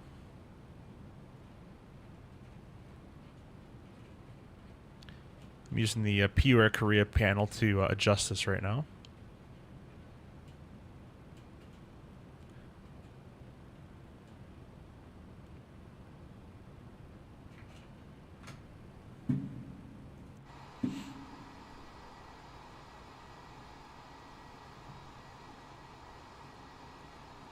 Mike says, on Vatsum yesterday I was on Unicom. Me and two other guys were chatting, and then this Delta guy was like, you use Unicom for a real thing when nothing else was going on. The dude called it supervisor. That's crazy. At a 2480 heavy inside grid, 10-mile final ILS from my forward left, or correction, forward right, Newark. 4? Check the weather again. Yeah, those guys are funny. If nothing's going on, then whatever. Oh, look at that. They did change. They switched over to the Fords. All right, let's quickly edit that. We'll come in here. It's not a problem. I'll give you guys a rebrief and we'll be good to go.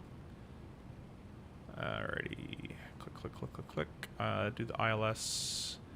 Most likely for right, I believe they use right for arrivals. Pretty sure. Yeah, right in Newark.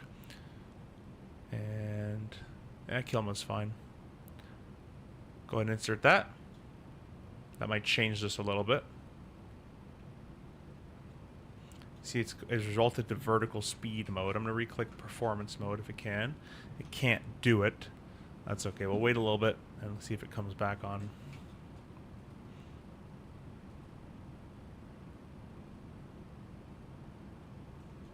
We'll leave it in VS for the time being. Just going to make sure everything else kind of switched on over as well. ILS will be auto-tuned shortly.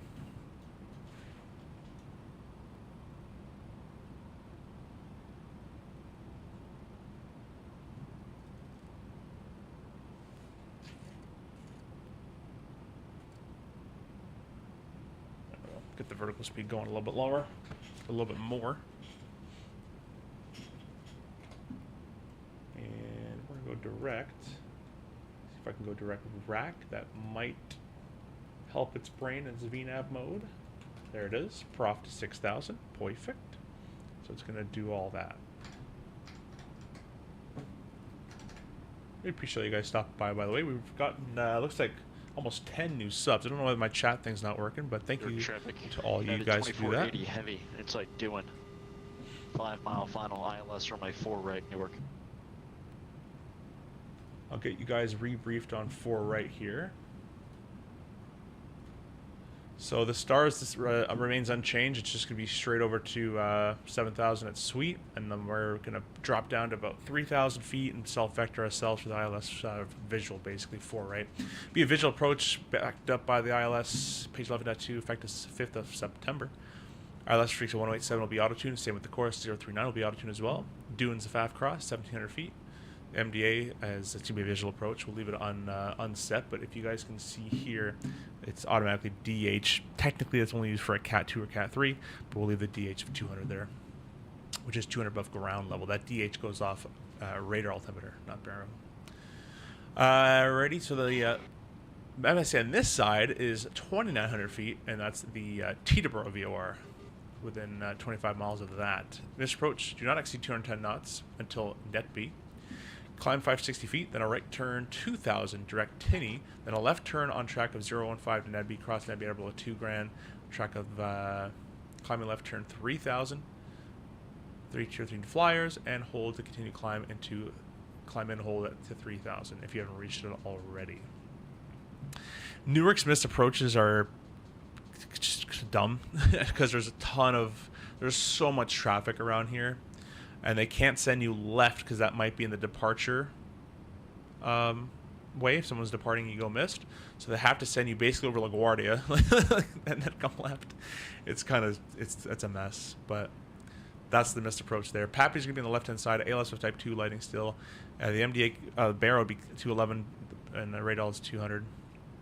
4 left, we're going to exit. We'll try to make Papa 4, Papa 3, Papa 4.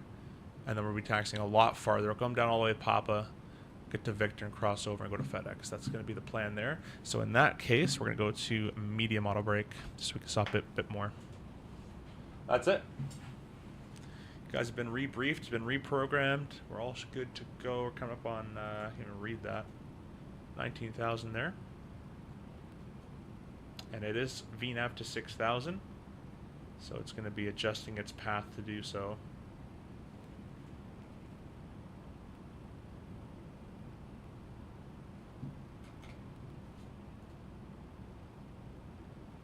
Right now we're 7,000 feet low on the path. So we're just going to fly straight at this altitude for a little bit, or maybe it's descending a little bit, and then slowly this will be on the path. We're doing okay. Just because the runway changed there, messed it all up. Fly to Noob, hello, welcome, thanks so much for stopping by. Good stream. I'm gonna watch that, especially the landing on the after this stream as well, whenever it gets uploaded there. Appreciate you stopping by. Wismo says, Damo is waiting minutes your answer because my mistake, because I was down for 60 seconds. No worries, my friend. Try, hello, welcome, tuning in now. What have I missed? Not much. We did a nice little IFR departure out of Indy, descending on into Newark. And let's take a note of the temperature right now, guys. It's 3 degrees. Big puffy stuff's coming up. Let's go ahead and get our engine, 1, 2, and 3. Our wing and our tail anti-icing all on. This is anti-icing, so you want this preventative. You want this on before you enter the cloud. It's not de-ice. You don't want to build ice and get rid of it. So we want it on before. It's going to say no ice detected. That's good. We don't want ice detected.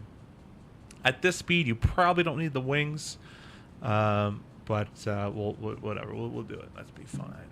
Thanks, Fly to Noob. Appreciate that. Are you making a round trip? I didn't get the notice that you were... no worries, no worries. Yeah, we are going to go back to Indianapolis if anyone wants to fly with us. Try says, did I miss much? Not much at all. Not much at all. Sacktown, nice to see you fly in Newark. I'm off to Richmond in an hour. Oh, okay, nice. Well, have a good one. Have a good trip. Seems like you're on a descent. We are in our descent to 4 right. We just switched runways from 2 left to 4 right. Welcome to New York Airspace. Exactly. Yeah, it's a mess. Oh, I'm leaving the stream right on a... Let's get rid of that. You guys don't need to see your comments. Return back to Indy. We see your video. Yeah, thanks. Just saw it. Yoham's like, That's the sound Yoham's going to make when we play Phasmophobia. Nice seeing the OBS infinite window thing. Exactly. It's been a while since I've screwed that one up though. It's streamception, Fly with Adam says. It is.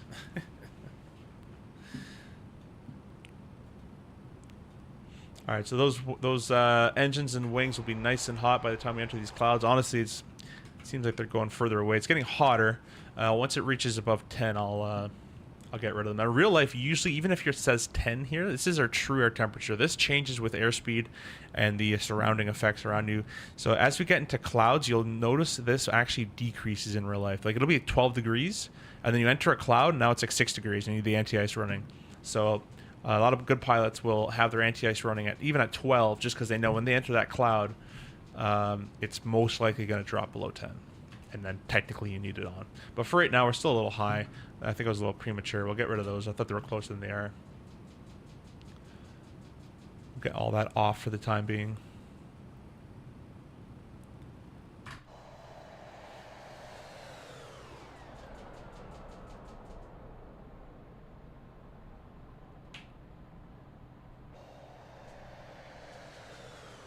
Need a little bit more water.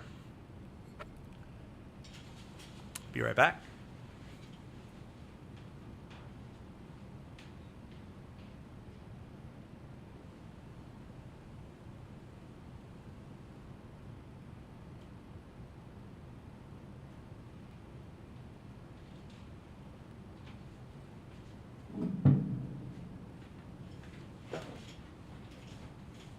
Alrighty. We've returned.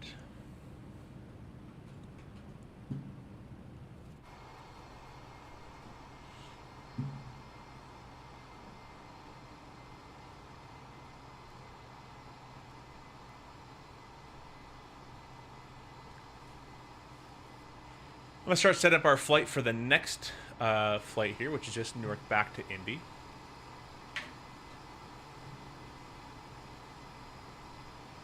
Gonna have to fight the headwind on the way home, unfortunately. It's an airtime of an hour and 30. That's not too bad. It's 5 o'clock, basically. Probably done by 7. Yeah, so we should be okay.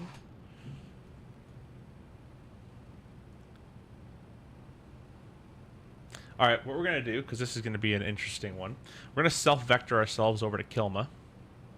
We'll go heading mode. And we're going to go into, we're going to pull this out. That's going to be idle clamp, and I'm actually going to make it 3,000 feet. Idle clamp.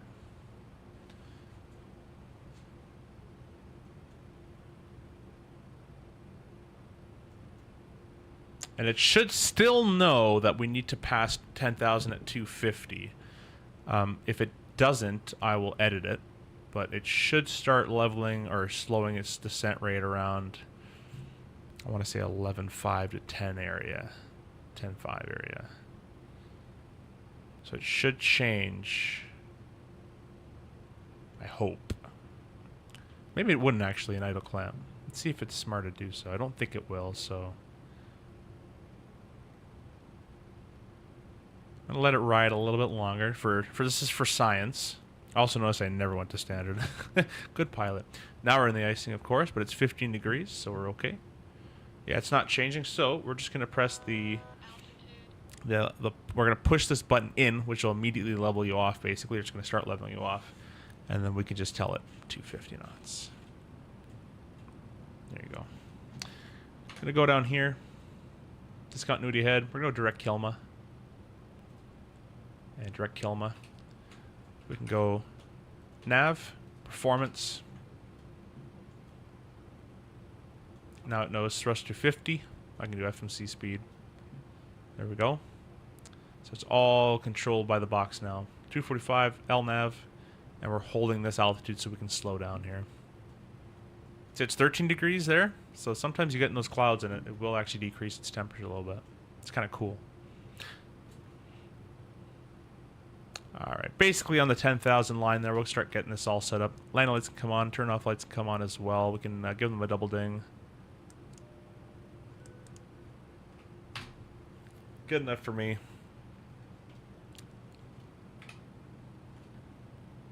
It's weird. Newark traffic, United 268 is taxiing to runway 4 left via Romeo Hotel Alpha, Newark Alpha, traffic. alpha. Let's decrease that a little bit there. Newark traffic, it's FedEx 1721. We're 9 miles back from Kilma on the north side. We're planning the ILS runway 4 right via Kilma. 10 descending 3000. Should probably change that. Because now we're going to be super, super high. But this thing descends like a brick, so watch this. Ready? Bump, bump, bump, bump, bump. Let's see what we can do. This is just cargo on board, so it doesn't matter. Looks like we're going to be there.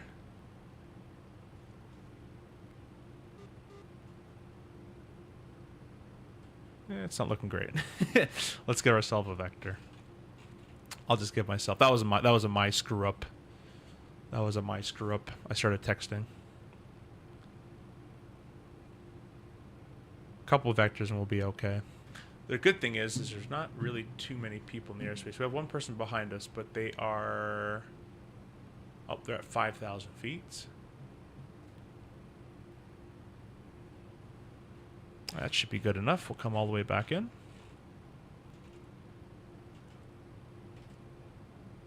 We're going to do our flap 0. Even more drag. You can get this thing pretty dirty.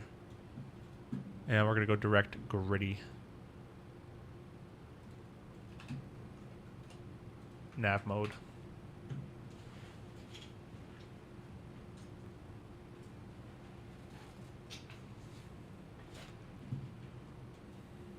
You can see there's the path. There's the path coming there. Go direct gritty once more. We're going to get rid of the spoilers. And now we're just coming up on the VNAV path. Put the sounds up for you guys.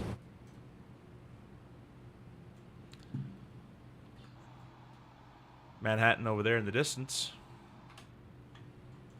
And one more time. New York traffic. United 677, taxi runway 4 left via Alpha. Yeah, New York.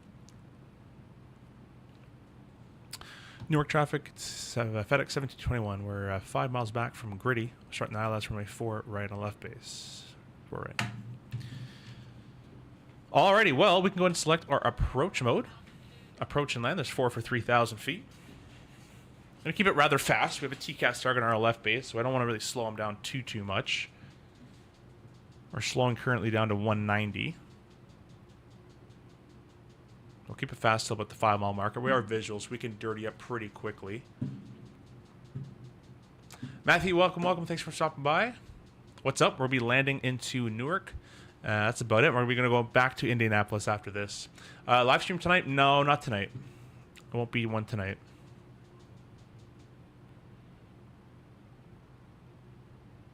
We have land armed.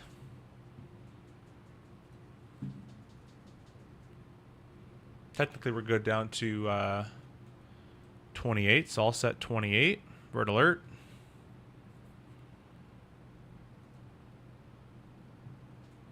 There's localizer captured. Got our heading set here to 039. Do the next stage of flap would be a flap 15.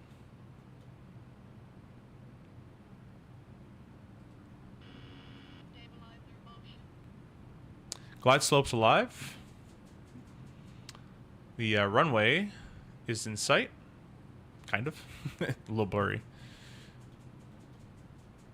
No replay on this one, guys. This was going to be a just the landing. And then we're going to go back over to Indy. There's glide slope capture. We'll grab the gear down.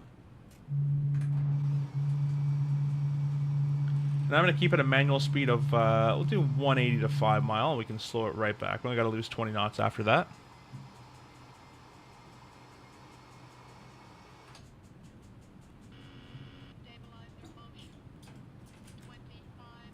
Rada's alive, flap 28. Give you guys the cameras.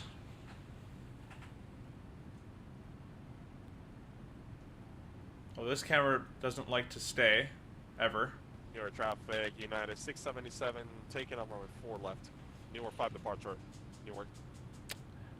Newark traffic, it's FedEx 1721, 5 mile final, 4 right, Newark.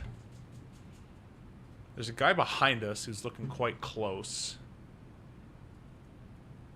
I'm keeping it as fast as I can.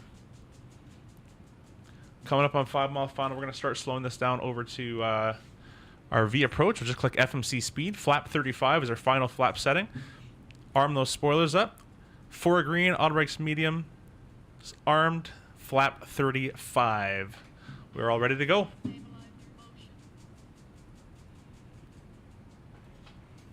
Say we're clear to land. We'll throw those on as well. Stabilizer motion. Good luck. Thanks, Slide and Noob. Appreciate you.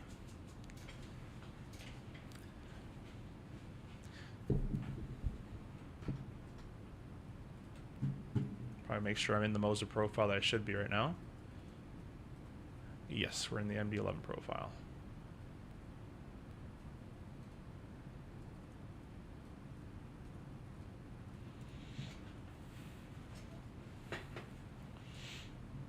And through 1,000 feet, we're instruments checked and stable.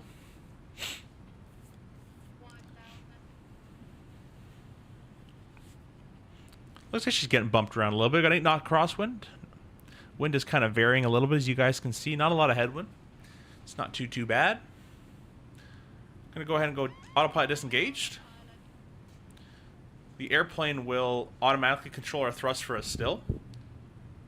I'll put the sounds up for you. There you go.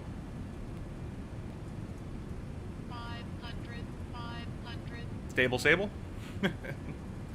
Correcting. I'm going to go more on the pappies now. I'm going to start transitioning off the actual needles here.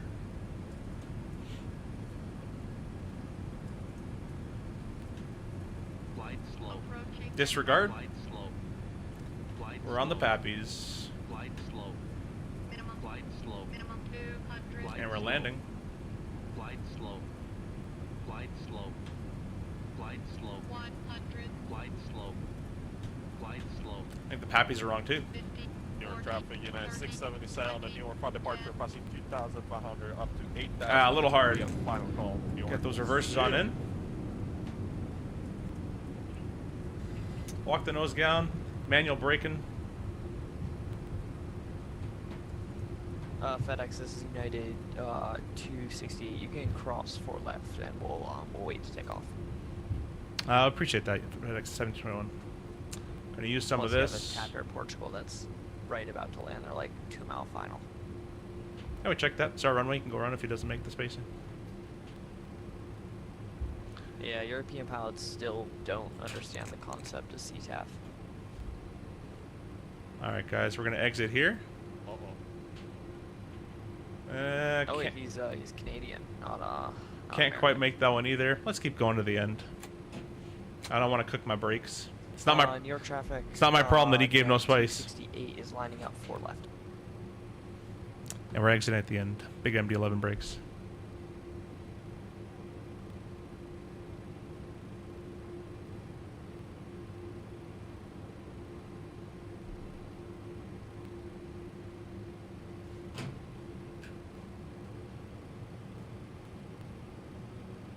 Your traffic FedEx 1721 should be crossing 4 left as well, exiting now.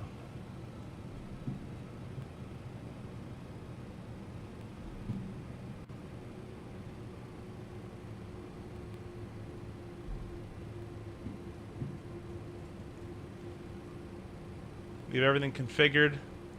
He just touched down. That's good timing. The performance here is atrocious right now. There we go. It just got better.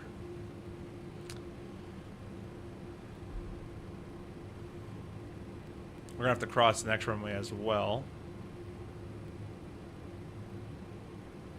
Newark traffic, FedEx 1721's clear 4 left and right. We're going to be crossing the runway 27, correction 29. Newark traffic, United 268 is taking off 4 left.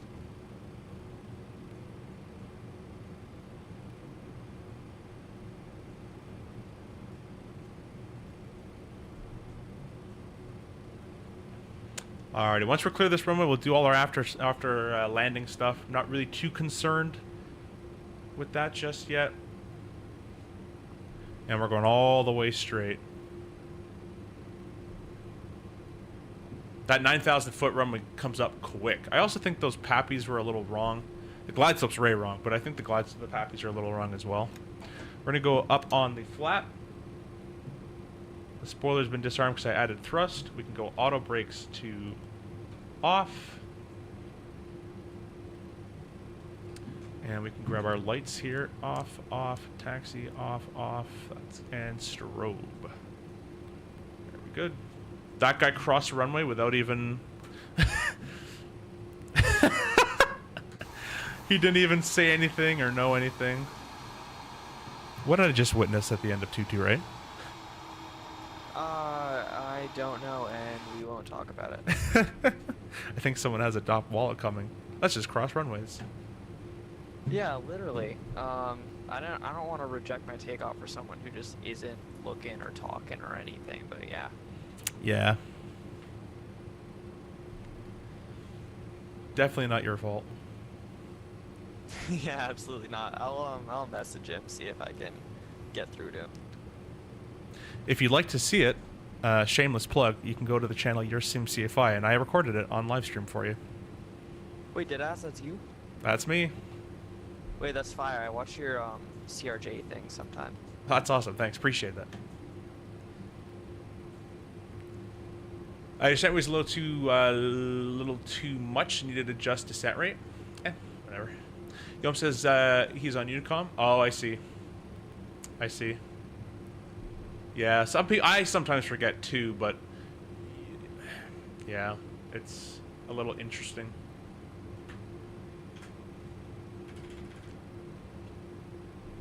New York traffic in aid 268 is climbing out Newark 5 departure. Final call on this frequency. New York traffic. Little firmer landing than our usual, but that's okay. Still definitely safe. Didn't want to cook the brakes too much on that. It's very easy to blow them, so on these big jets. So I'll use all the runway that I can if I need to. Something's telling me let me check this real quick. Okay, that does work. I just wanted to make sure that does work. Sweet, sweet, sweet.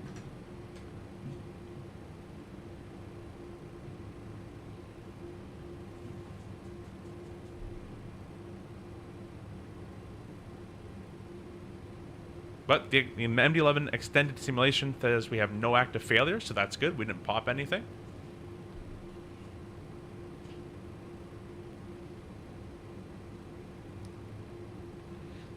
And now, guys, we're ready to get all ready and go back over to Indianapolis. I've been streaming the heck out of this MD-11. I've been loving it a lot. If you guys want to check out my other videos or other streams, we've streamed it, I think, 3 days in a row. And they're always very fun landings and arrivals, so very cool stuff to watch there. I'm going to transition over here. In real life, when you're taxiing to take off, usually it's Bravo, and Alpha is usually back to the ramp, so technically I'd be on that side. But I'm just gonna keep going on Bravo. Let's go ahead and get the APU all started up. You press APU, not that one. You press APU over here, APU power. There we go. CFI, I have a question. Is the Aerosoft CRJ V3 update still in progress? I've never heard about a V3. I've heard about an updated, like a native 24 update, but I haven't heard of V3. They might call it something else, but I believe there's a native update in the works. I have no idea if it is, but I believe there is one.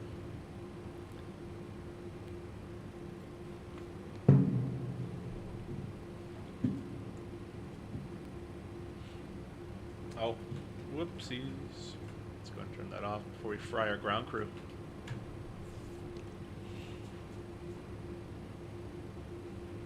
Yeah, this airplane's a ton of fun to land, guys.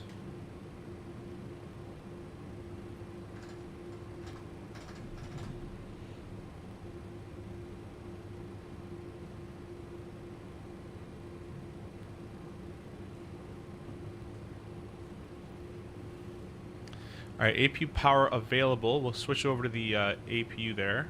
Oh, that was stupid. That was I just turned it off. We'll click it again. There's probably a wait time on that. Like, you can't just click it immediately like I'm trying to do right now. Should I buy the TFDI? B2, if you like a realistic flight sim experience, you will love the MD-11 from TFDI. So my answer is yes. You should buy it. Now, there's not that many routes that you can do with it realistic. Obviously now they're grounded, technically. But even when they do come back flying, there's not too many real-world routes. But if you don't care about that, there's tons of stuff you can do with it. A lot of fun.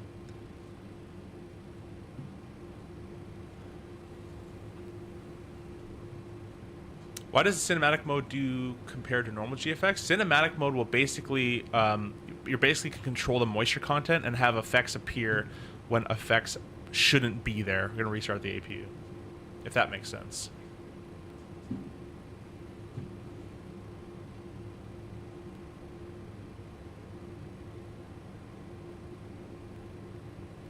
Okay, the next flight plan is being made as we speak. I'm going to go ahead and pre-file that. We're going to be 1722. Pre-file that, ready to go. Go over here.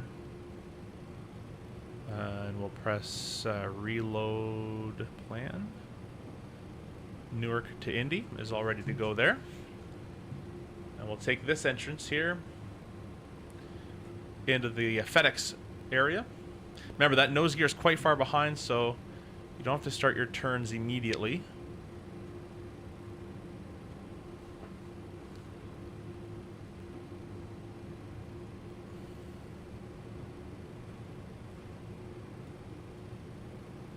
Alright. Crew's going to be in sight. We'll go ahead and turn the taxi light off there. APU is available. We'll select the APU bleed on. We'll shut down number 2.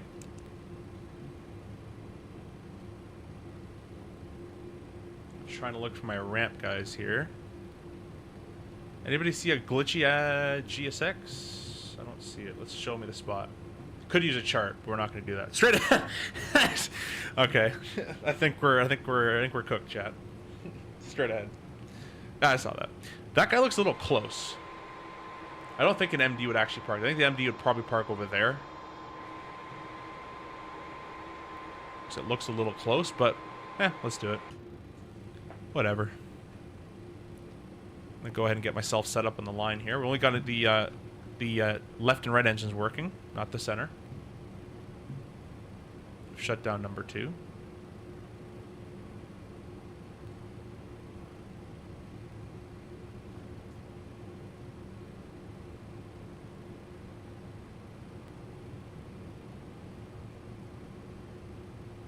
Trying to get the entire airplane on that line.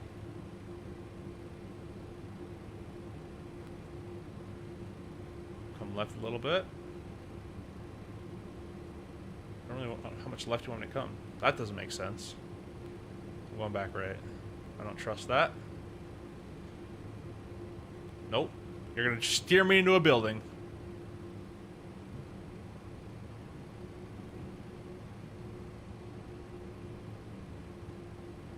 This is kind of it's a little close.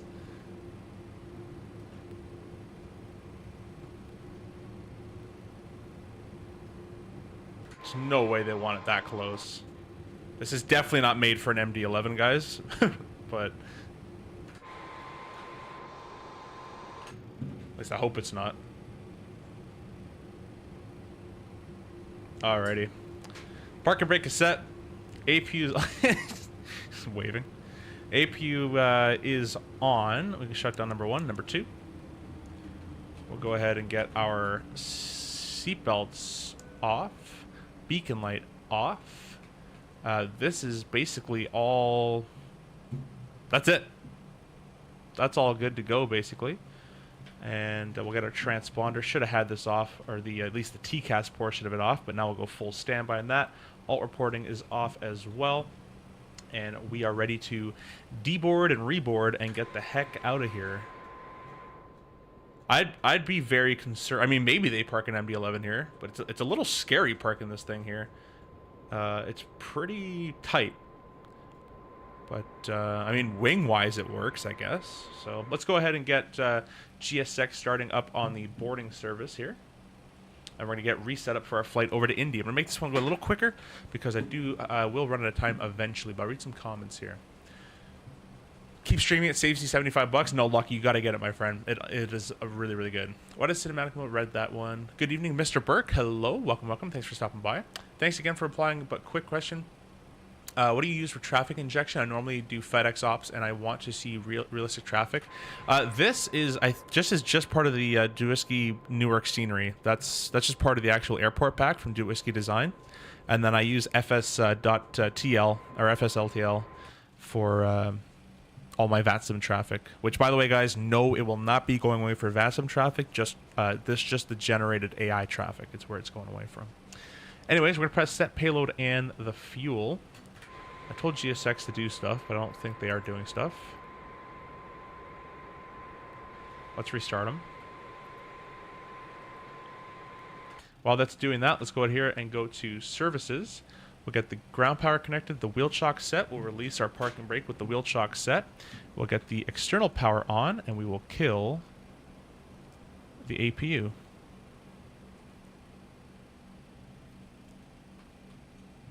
All right, GSX is rebuilding its stupid brain. Come over to the iPad again. We're going to press dispatch, send flight plan to FMC. Flight plan, button push ignored. Flight plan, there we go. Newark to Indy. The new alternate is going to be Chicago, the toddling town. Chord, 1722. And that's going to be 30,000 feet with the cost index of 20. I think that's backwards. Usually you have the high cost index on the headwind route because you want to make up the time from the headwind. And then you want to have the low cost index flight with the tailwind. But Simbrief did the other way around. Click, click, click, click, click, click, click, all of them. Fills it all out for you. Nice and simple. Takeoff and approach. We'll come back to that actually. Flight plan, Newark.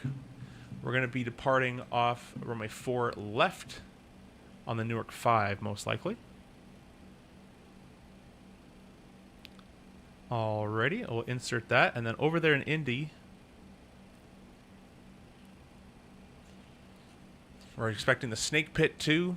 It's kind of a cool arrival name. That's going to be via the Rinty intersection. I think I've flown this arrival before. And the runway in use over there, quickly check here, it's 23 right currently. Does that make sense? That makes sense with the winds. I'll go for it. ILS 23 right. Go ahead and insert that. I'll give it through. Yeah, well, it's fine. We'll intercept that or insert that. Takeoff approach. Come over. Whoa, whoa, whoa. Come over to the iPad. And we are going to select performance. Newark, 4 left is correct. We're going to get the weather. We're going to get the takeoff information. It'll be a PAX on takeoff. We're going to calculate all that. 46, 57, 71, 59, 12. And you need the slope and the headwind as well. 1 whole knot. So, flap 12. 59 most likely. 59 on the flex. It's always 59. 59 on the flex. PAX will be on. Slope of 0/1 knot. It is 16 degrees Celsius over here. We got 46, 57, 71. It's entered its own speeds. We can go and press 146 in there manually. The rest of them are agreeable. That's all been set up. Second flight plan, copy active. Let's go to the top. Let's restart our APU. We're basically out of here. APU power. Should have just left it running, to be honest. We'll get GSX for the pushback. We're going to reconnect on VATSIM as 1722.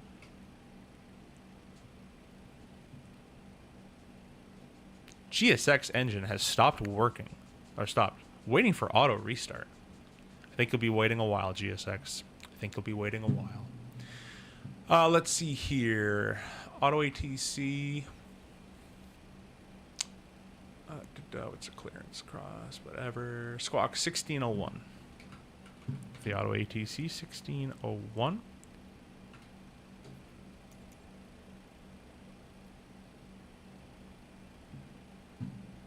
Hopefully this works.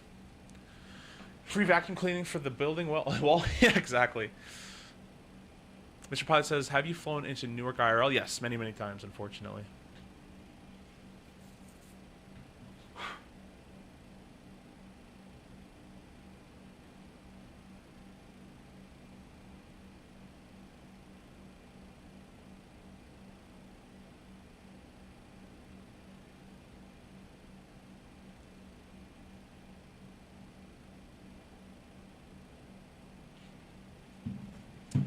Use smart. Okay, well, how? How do I do that? Johan will know how to do that.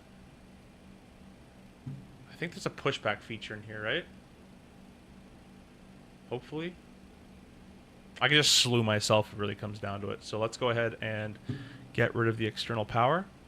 Put on the APU bleed air. Right there. Get rid of the GPU. The performance at this airport's not good. Wheel chocks off. We'll reset the parking brake. That's all good to go. We can leave that for later. We can reset our settings here. It's 2,500 feet out of Newark, which is very, very low. 039 still stands. 250. And then we'll do the rest of this once the engines come up online.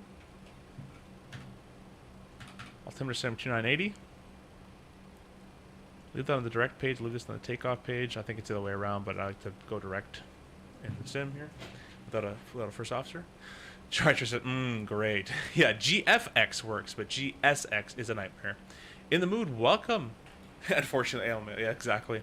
This is why I don't use GSX. Yeah, exactly. Yoam. How fix, please? It says start with county. You know what?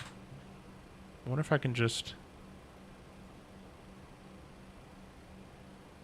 Oh, I don't think I have that. Never mind.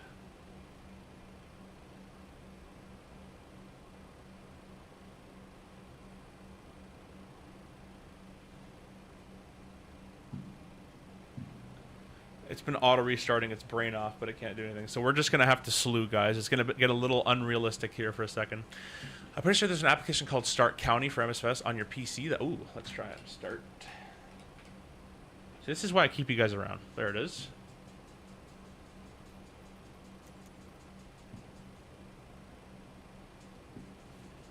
Quality? I call it county. It's quality. Try quitting... Author script in Task Manager, then restart. Oh, that sounds scary. That sounds like it's gonna break. But I can try it.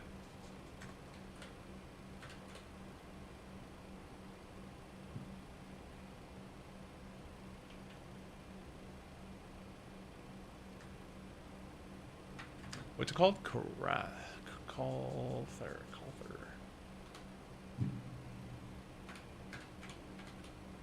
It's not running in Task Manager. That's okay. We'll just keep it simple, guys. Ready?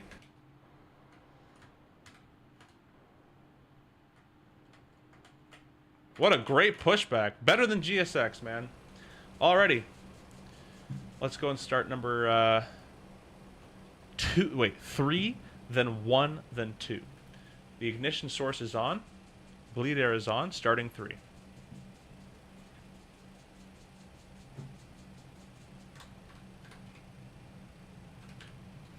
Put the sounds up for you guys.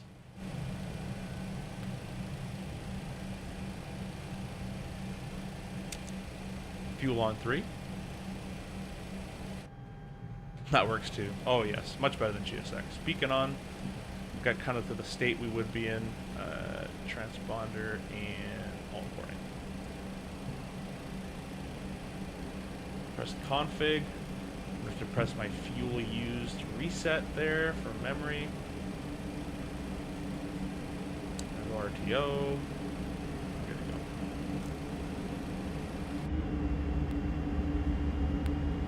Will you get in trouble on VATSIM if you slew your pushback? First of all, there's no controller. And secondly, if you do it like that, I didn't get in anybody's way. I don't think so. They can't really tell too much. Maybe. If they get in trouble with me, I mean, I really don't care. Say I have a GSX mode. What would you like me to do? I'm not going to restart the whole sim.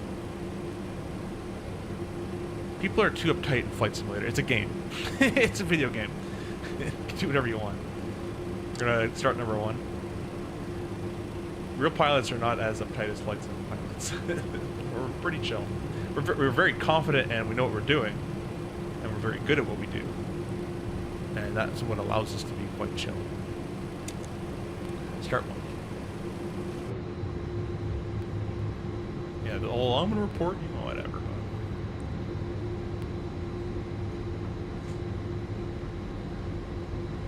Didn't V1 get banned off VATSIM? Yeah, Yom says, no, you won't. You just don't slew into anyone. Yeah, you can push back at your own way you want.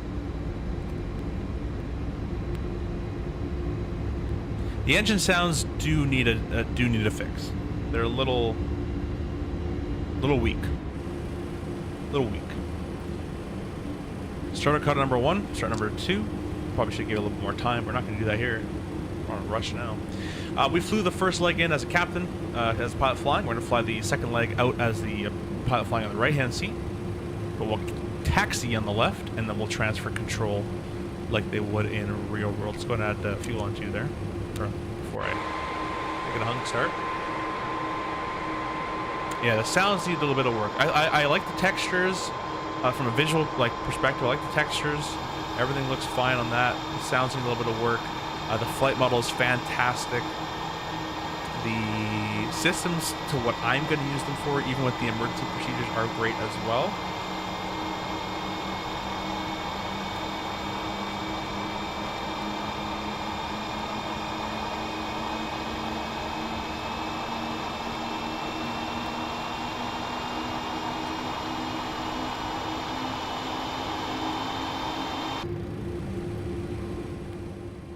Those sounds a little bit more reasonably lower for you guys. We're still on the CTAF Freak of 18.3, and the after start procedure is not too bad in this airplane. What we're going to do is we're going to turn off the APU bleed. That'll also take the load off the APU, which means the APU is going to say, hey, I have nothing using me, and it's going to auto shut itself down.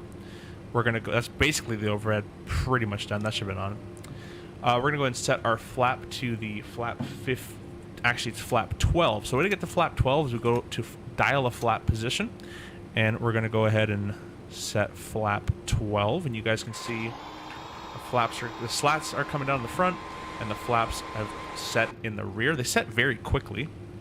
We're going to set our takeoff trim, so we'll press the it's actually already up on here. It's 6.3 in the stab, so we're going to nose down to 6.3.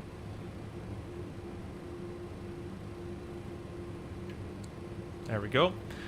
You can see we're going to have to arm the spoilers. The auto brakes are already set to takeoff. We're going to press config, and we'll do a quick little check of everything here. Nice and slow.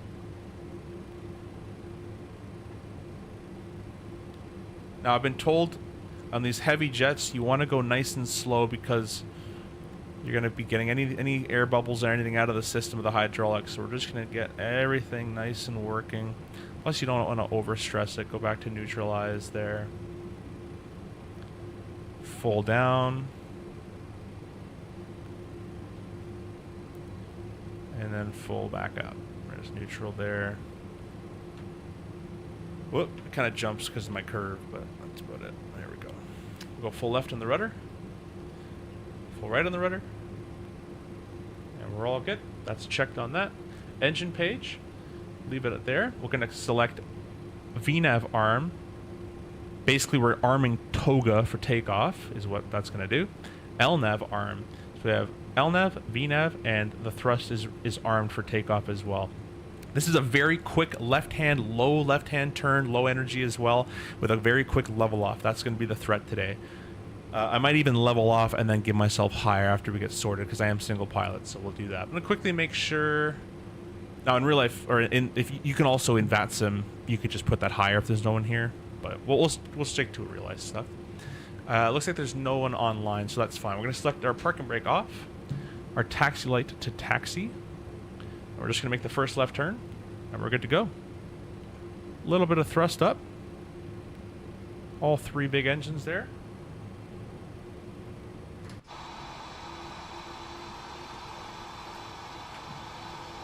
Got a Delta flying by. We're going to start our left-hand turn. It's you in the 7.3? Where? Where you at?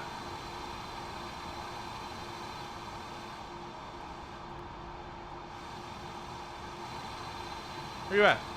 Are you flying with us?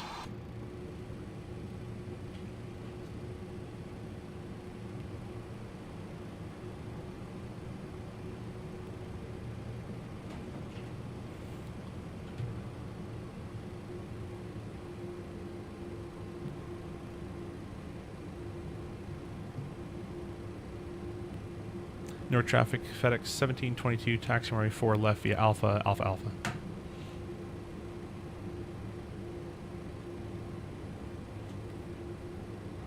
That guy made 0 calls. See, I don't really care for the taxi call. Like, I'm not going to check your taxi route, but, you know, just don't hit me. But runway stuff should be called. Like, that guy crossing the runway was pretty funny, too.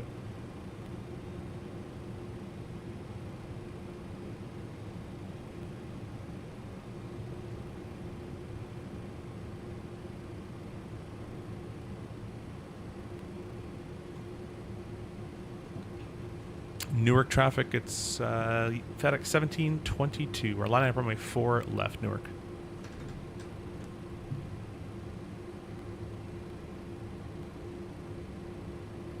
I feel like I'm talking to nobody right now.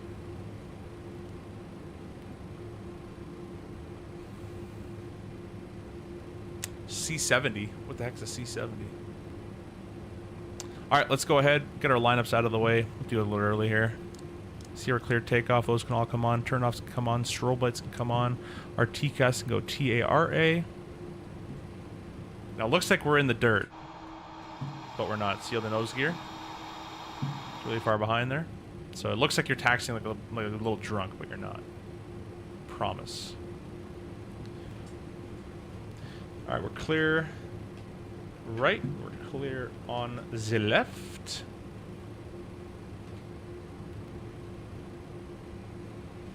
Gate C78 Newark. Oh, okay, cool. You come with us? I'm at the FedEx ramp. I didn't see you there, Adam. You might blend in with one of these planes. You're probably one of those triples there. Oh, no, you said you're a 7.3. Huh. We got nothing in our boxes down there, so the takeoff configuration is deemed okay. If you guys are ready to go, please get those flex emojis in the chat. Really appreciate all my channel members. Thank you so much for that.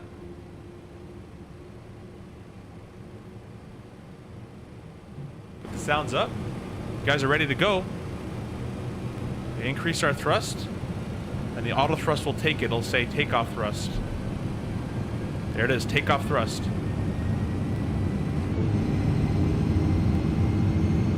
Camera's on for you. Oh, resource exceeds. That's the first time. It only took a design senior to do it, I guess. Let's thrust that.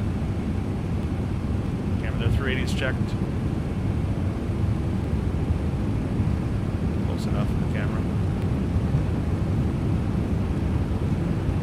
There's V1. And zero data. Yeah, this scenery's not good on performance. Not good at all, but we're gonna get the flyby to you. You're up.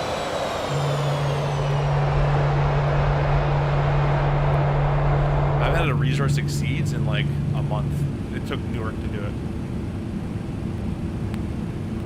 Newark traffic, FedEx 1722 is off 4 left. Newark 5 departure will be a left-hand turn out to the north Newark. Oh, actually, it's first technically a right-hand turn out, but there's a right and then there's a left. And we're gonna follow it now all the way to the left. It's a pretty dumb departure, this one, even in real life.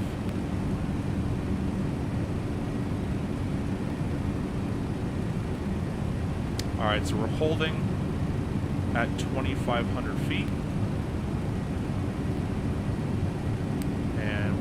do is I'm just going to give myself higher. Give myself 6,000 to start with. There's vert alert. The thrust is going to kick up. We're going to nose up with the thrust. And we're going to follow it through here in the left-hand turn.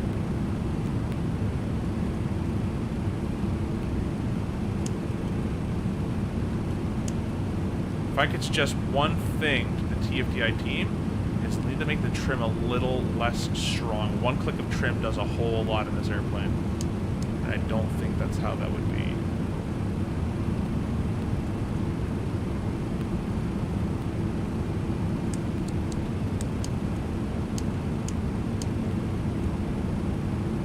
Flap 0. Stabilizer motion. Stabilizer motion.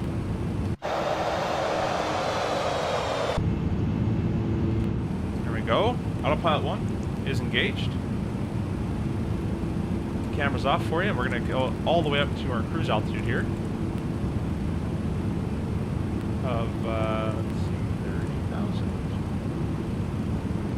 After takeoff, we can grab our spoiler. Disarmed. Auto brake off. Now these can stay on. Tack nose light can come off though.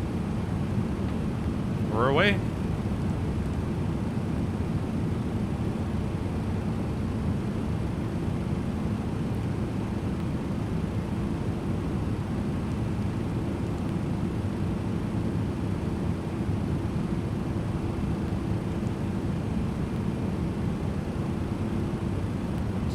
A little bit.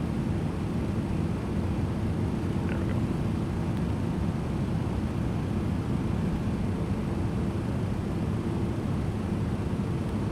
Not flying to Richmond, 3-day trip for me. Oh, okay, nice. Have fun. Hopefully you don't get too bored. Will GFX conflict with effects on AnyBuild's products? I think AnyBuilds includes vortices on their engine. I have no idea. I don't know if any of them work on AnyBuilds right now. I'm not too sure.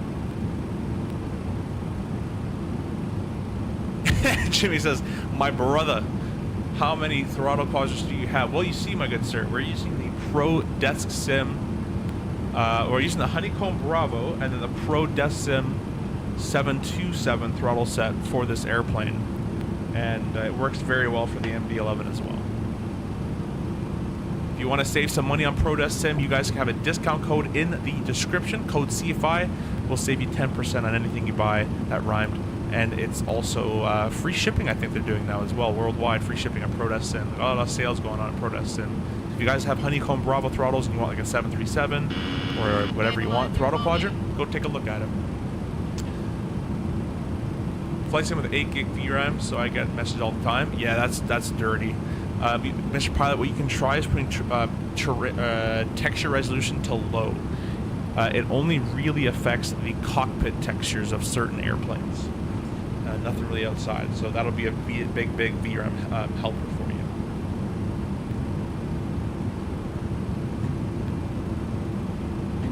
Let's shoot 10,000 feet. Sun out of the way. Lights off. The pressurization.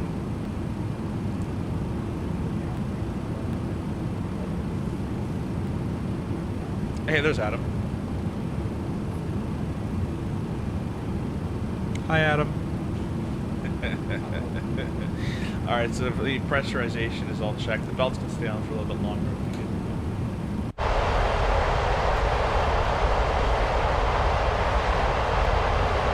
Yeah, I didn't see you in the terminal at all, or at that ramp. I didn't see you at all there. You might have just got blended in with some of the traffic. The sound is a lot lower. Sorry about that. There you go. Sorry about your ears.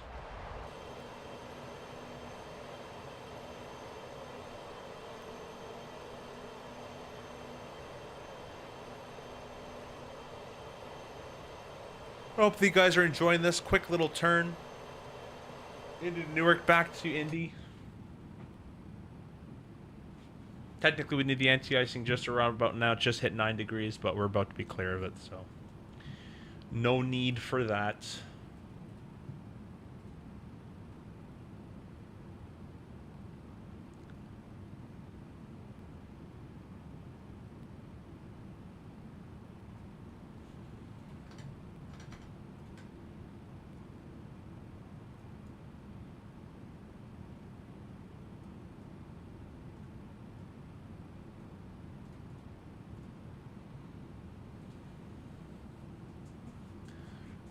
Oh, Burke, you got Wolfpack? Okay, I got some buddies that play it, so we can definitely form a team here shortly. I think Johan would like Wolfpack as well. It's a German U-boat submarine simulator, 1939, 1941 era.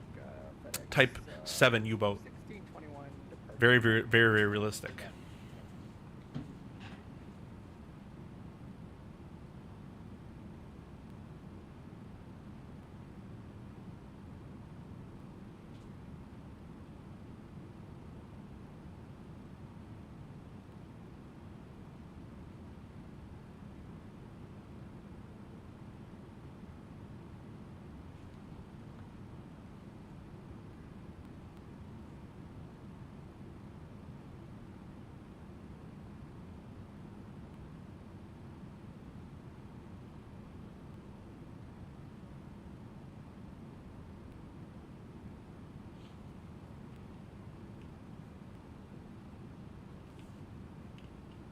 And Johan, if you buy Wolfpack, you'll probably be bored for a while of it. But if you buy Wolfpack, we will let you use your German accent.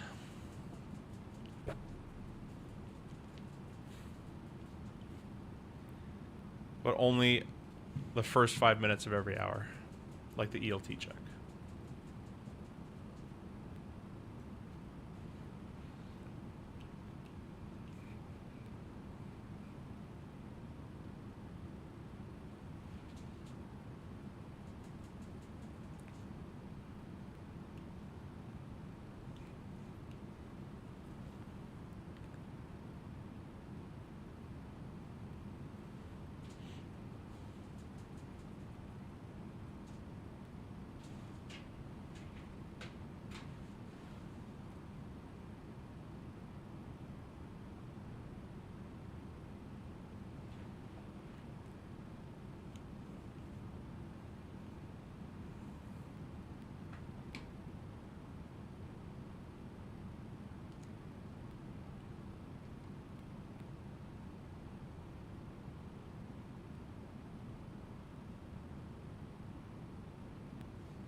I'm just going back in the stream, rewatching the guy cut that guy off. It's kind of funny. Honestly, for Newark, that's pretty on point realism.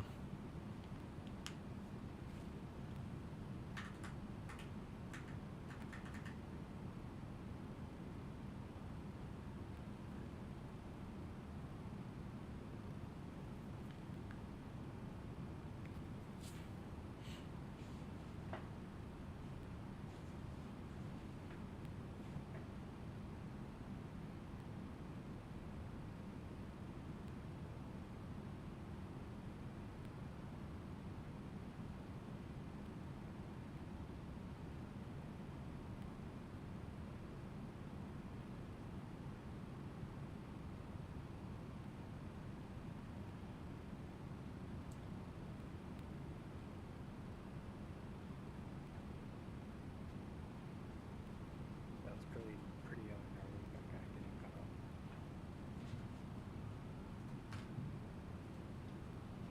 Say again, was that Adam?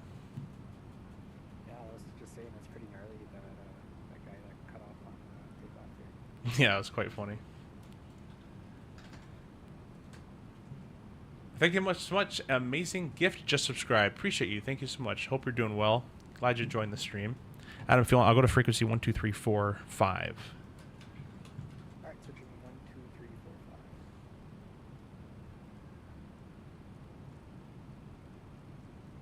The classic talking channel. Hello, hello. Yo, yo. Everybody, welcome Mr. Fly with Adam, a fellow streamer as well. Be sure to go check out his channel and press like and subscribe on his stuff. You're not flying the MD? I do not know how yet. You just press a couple buttons and press go.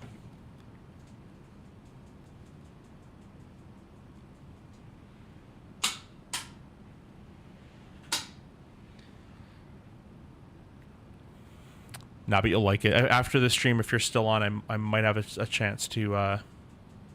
Actually, no, we're going out tonight, but yeah, I think you'll get it pretty quickly. Do some landing with it, see how the flight model feels. I think you'll really enjoy it. Yeah, I really want to get into it soon, hopefully. Give you guys some outside views here.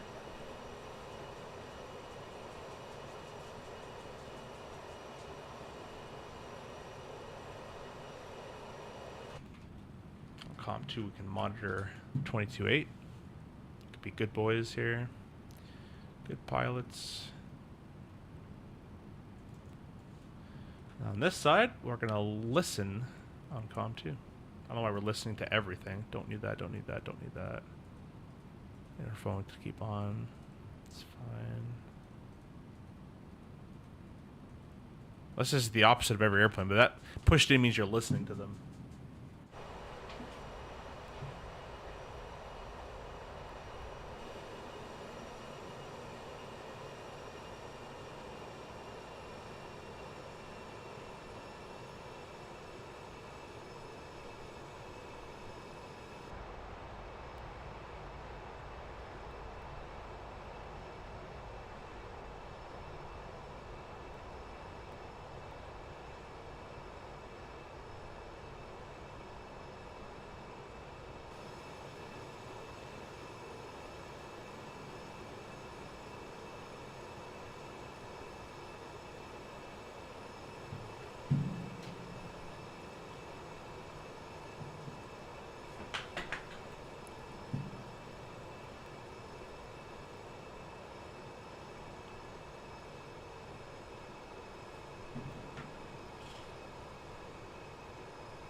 Just sent you a message there on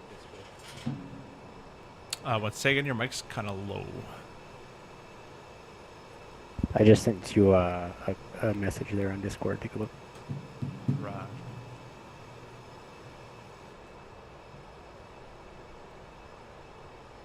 Oh. What's that? Is that the is there a glitch with that? I don't know. I think it just flung open, and now I can't get it closed. I think you're gonna have a fun explosive decompression story now. Man, fucking alarm bells are going off here. You might be able to go to the PMDG, FMC, PMDG failures active and cancel it if that's a thing. All right, I'm going to give it a try. D3's F it, I bought it. GFX? Yeah, you're gonna like it. There's no question about it. It'll be cool.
Mr. Pilot says, okay, gotta head out. Great stream. See you later. Thanks so much, Mr. Pilot. Hopefully you enjoy your 777 freighter. I think you will. Let me know how it goes. If you need help as well, let me know. Have a good rest of your night.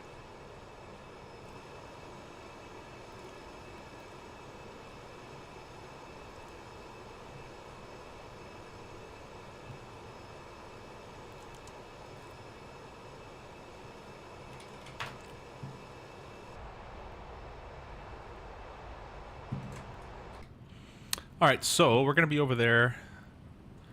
Time is 21:47 Zulu. Expecting it basically an hour from now. So I'm going to be back in 10 minutes. Just going to clean my place up a little bit. And I'll set a timer. Hey, Siri, set timer 10 minutes. And I'll be just right back. Yeah, I'm going to step away for 10 minutes. If someone comes on, though, and you're still here, just you can give me a DM if I don't hear it, though. Yeah, no problem. If possible. Thanks. Yeah, all good. All right, we'll be right back.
Alrighty, I have returned.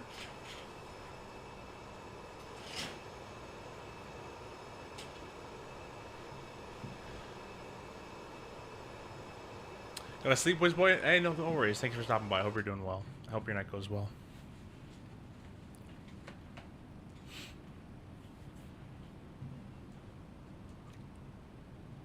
We still have another 40 minutes to go. Top descent's coming up there shortly.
Just gonna step away for a couple minutes here.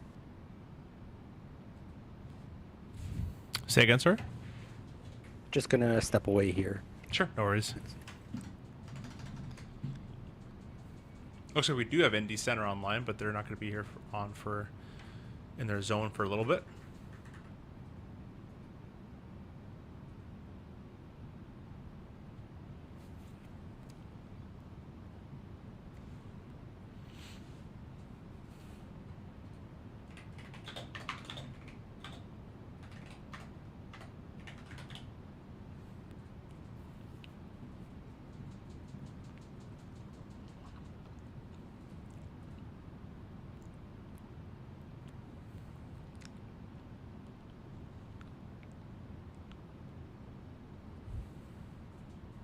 What's the longest MD-11 flight you've done?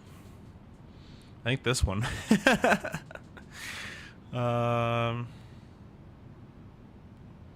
We did Rome to Zurich. I think that was like 2 hours. This one's about an hour and 30. This is like the longest one I've done.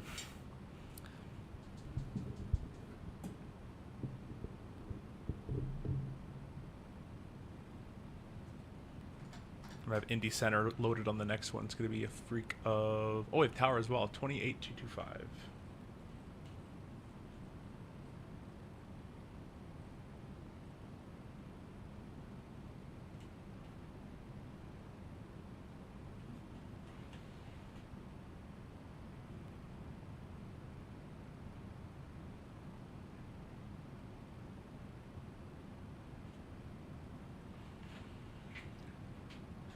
Let's see where we're parking based on that north, on the other side that we started from.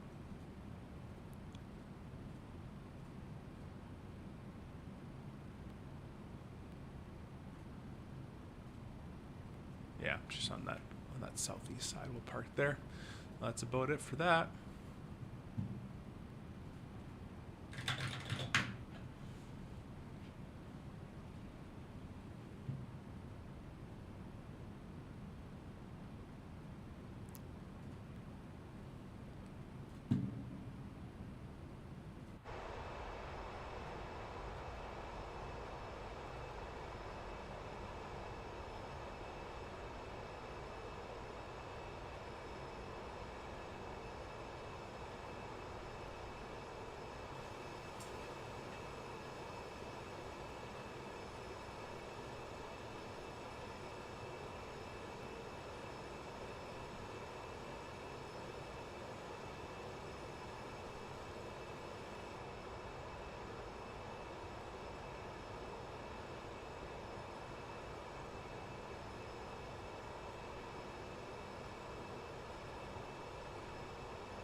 If you guys want to check out a up-and-coming streamer here, used to be a real 737 pilot in Europe. The link in the chat will bring you to his channel. He's live now in the 320. Feel free to check him out. Say hi from me. Go give him a raid.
Guys, if you remember to press the like button, if you haven't, please do so.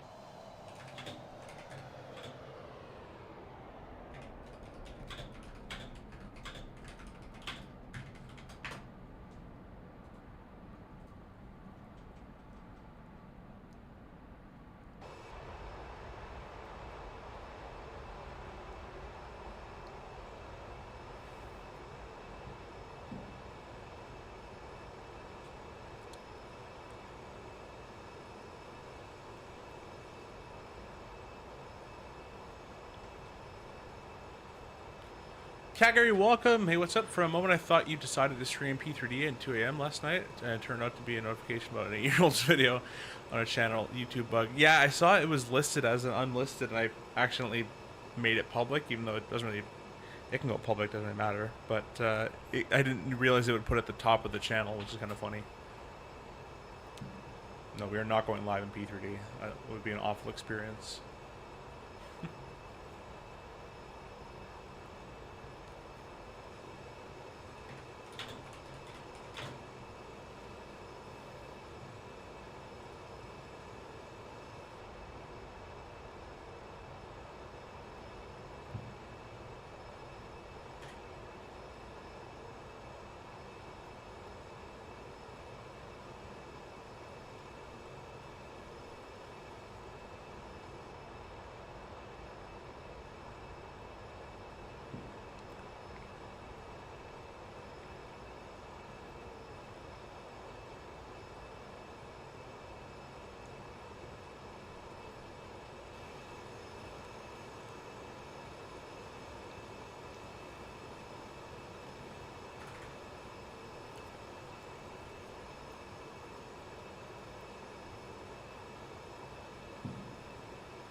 We're about halfway there. Top of descent should be coming up shortly. You can see a couple more miles to go. 360 scale currently. We bring that back. Yeah, we're still 160 away from it, so still a little far. We're going to do our descent planning here any second, though. We're going to get those belts auto. Could have had that from a long time ago.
Yes, this is the Tfdi Md-11, and you can purchase it on their website.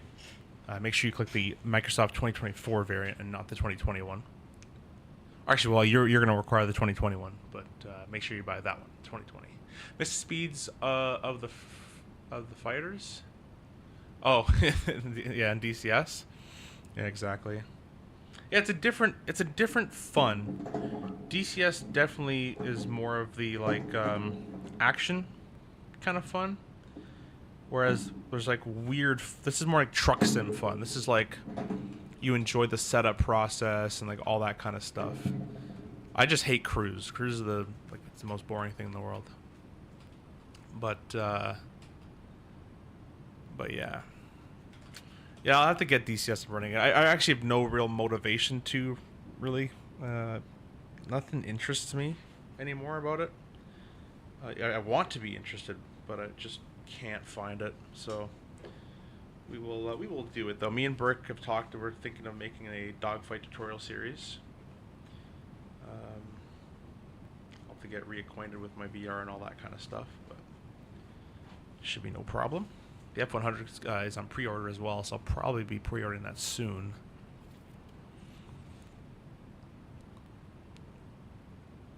Exactly, yeah.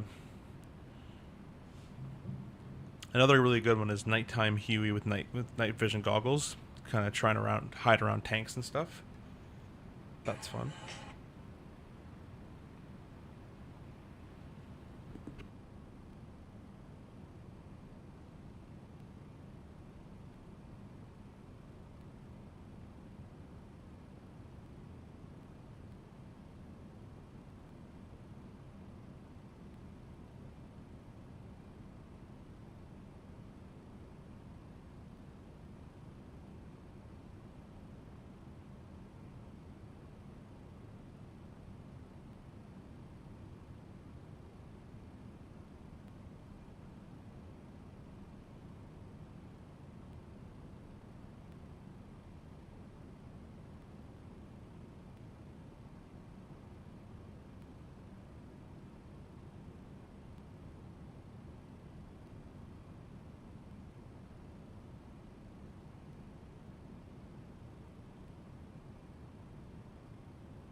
Hey there, hope the flight is going great. Thanks, Flylex. Hope you're doing well as well. We're doing fine. We're on the second leg now. Just going from Indy to Newark, and we're going back now from Newark back over to Indianapolis. Thank you for stopping by. I hope you're doing well. I enjoyed the Helo Ops and Harrier, but Rip Harrier. Yeah, the Harrier has not had a good, recent few months and years now, I guess.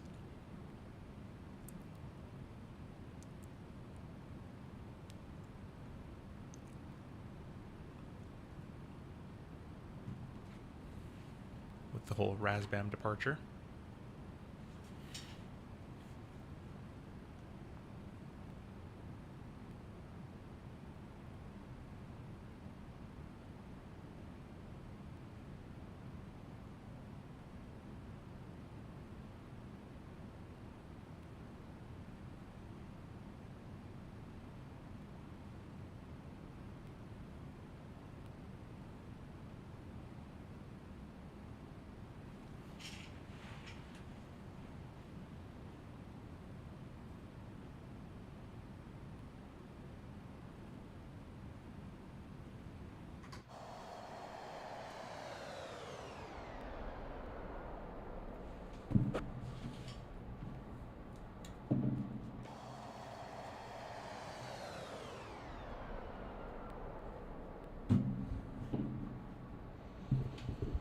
Did you fly DCS with more at rudder? I don't think we've ever... Wait. No, I think we have done a couple F4 stuff, but mainly no. Mainly I was part of a squadron called 16 AGR. It was a squad that I was there on day one. I eventually became an admin and lead instructor there and all that, and helped build it up to about 80 members, 1,000 in the Discord. And then one day, a bunch of politics and stuff caused some splitting of the a few people and factions kind of broke up, and then the whole squad became kind of broken up. On top of that, around near the end of the squadron's life, I got pretty bored with DCS, and I just didn't show up that much, show my face anymore. I just really didn't care. I've been playing at that time. I was playing DCS for 10 years straight. Only thing I really played. Flew all the jets, taught everybody on any jet or helicopter. You know, anywhere from the Apache to the L-39 to the A-10, the Hornet, Tomcat, both seats I would instruct on. LSO instructing I did too. So got to a point where I just didn't, I was fed up. I'm not fed up, but just bored with it. I've done kind of everything that you can do in the sim. And the squad kind of fell apart. But I still keep in touch with the old squad mates that I used to be part of with. A good group we made called the Tactical Casuals. It's just a Discord for us to hang out and play just for funsies. And so my good buddy Roth is still there. Good buddy CPAR as well. And a few others, Trake as well. So got my main crew that I usually play DCS with when I'm going to play DCS, and that's about it.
There's a contact me.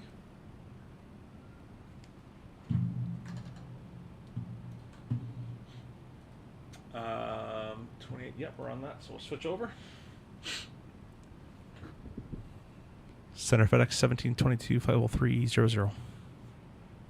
FedEx 17 at 22 Indy Center. Hello, Squawk Ident. Okay, when he says that, you just click it. You don't gotta say it. You just click it.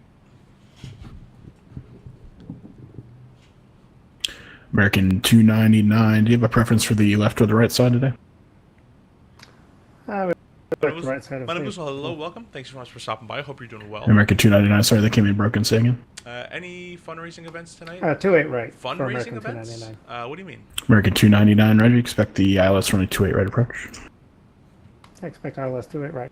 American 299. FedEx 17 at 22. Radar contact about 15 north of the Zanesville VOR 50300.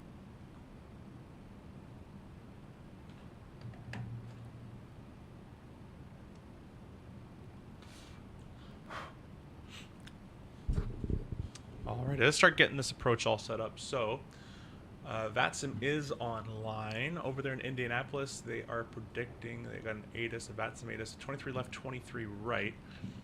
I assume with where we're parking, they'll give us 23 left, so there's just 10,000 feet to work with. Indianapolis Center 120 heavy, taxiing on ramps 2 Charlie, hold short Romeo. We have correction altitude 2979 best At taxi. the weather? Landing weight? And I'm sorry, that was 2 at 1 2 is Charlie for Romeo. 5,000 feet used. We only have 8,000 to work with, 85. Alrighty. We'll go ahead and put medium auto brakes in here. Indianapolis Center, good afternoon. This is Falcon 587. Falcon 587, Indy Center, hello, squawk ident. Come over here and we'll select our takeoff approach. It's got us doing a flap 35. And Speedbird 120, was that you calling for Or taxi? flap 50. AFM onshore Romeo, we have altimeter 2979. Quite a few knots, actually. Speedbird 120, roger. You can exit the ramp at spot 4, runway 18 left, taxi via Sierra, the Cincinnati altimeter 2973. Exit at 4 and Tango 18 left, 2973, Scuba 120 heavy. Falcon 587, radar contact 20 miles south of the Flag City VOR.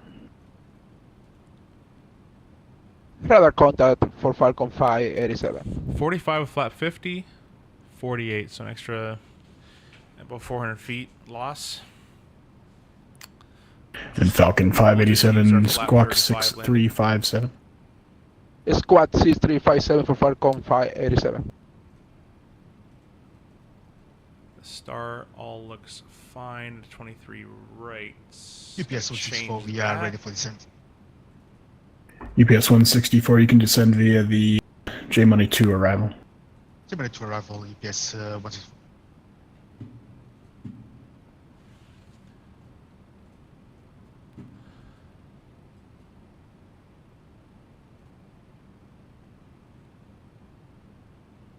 Indy Center Delta 1925 request. Go ahead. If not, no worries. But would it be possible to get direct Andre from here? Delta 9225 negative. Copy, thanks. Let's be 120, correction, heavy, approaching 18 left, fully ready. That should work out for us. We'll execute that. Speedbird 1 at 20, the Cincinnati winds 220, 14 gust 20, and I 1 at left, clear for takeoff. Let's take off 18 left, Scuba 120. Perfect. Bit of a headwind we got going on as well. Doing fine. The VATSIM is really loud. Oh, sorry about that. There you go. I left it on for Adam earlier. Mike was asking FedEx about 1722, descend via the Snake Pit to arrival, Indianapolis landing southwest, the Indianapolis altimeter 2974.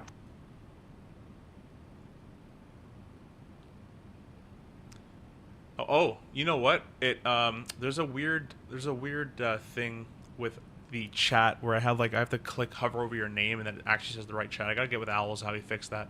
FedEx 1722, descend via the Snake Pit to arrival, Indianapolis landing southwest, the Indianapolis altimeter 2974. 974 via the Snake Pit to FedEx 1722. Thanks.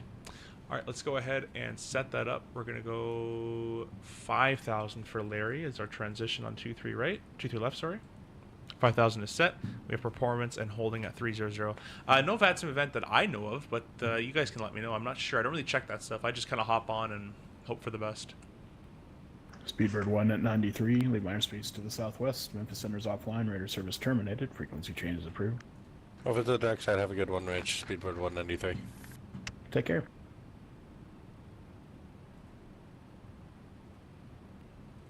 Delta 2714, contact Atlanta Center now 132.907. 3297 Delta 2714, good night. American 3167, contact Atlanta Center now 132.907.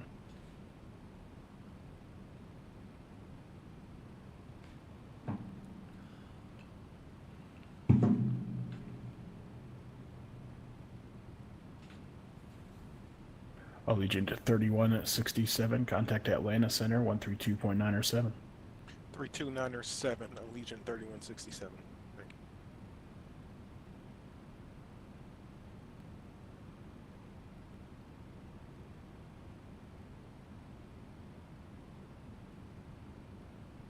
you. Speedbird 120, radar contact, say altitude. Passing out to 1,900 feet, climbing 5,000, Scuba 120. Speedbird I'm surprised how 1 simple at the 20, other one was when I got it. Oh, it's 370. stupid simple. I'm maintaining Papa 370, Scuba 120.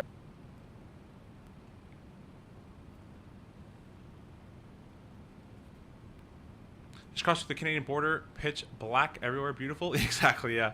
Depending where you go, it's at nighttime. There's nothing there.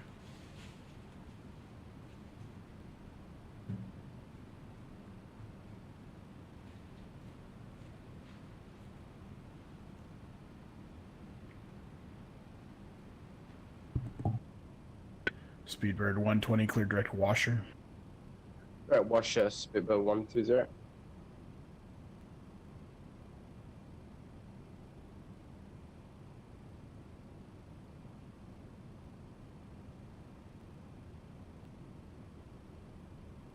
Indy Center, FedEx 1574, MV3 30, flight level 350. FedEx 15 at 74, Indy Center, hello, squawk ident.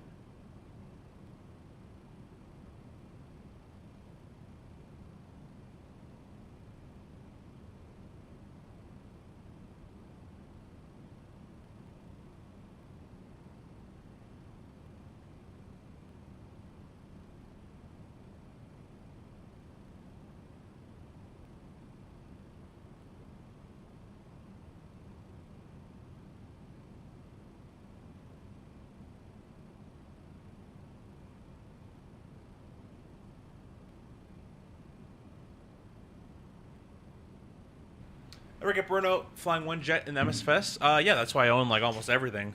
We did a bunch of triple. Now we're doing a bunch of MD-11. FedEx 15, 74 radar contact. Probably gonna do 25 some miles southwest of the Pocket 737 City next. VOR, flight level 350. Gotta get back in descend the via Smith 3 L1011 arrival, and then Indianapolis start landing doing the southwest, Airbusing. Indianapolis altimeter 2974. Start doing the Airbusing. A lot of people are requesting Airbus again, so we'll start doing that again. Zambia, Smook 3, landing south. And Indianapolis altimeter 2974, FedEx 1574. You don't have to read back the altimeter.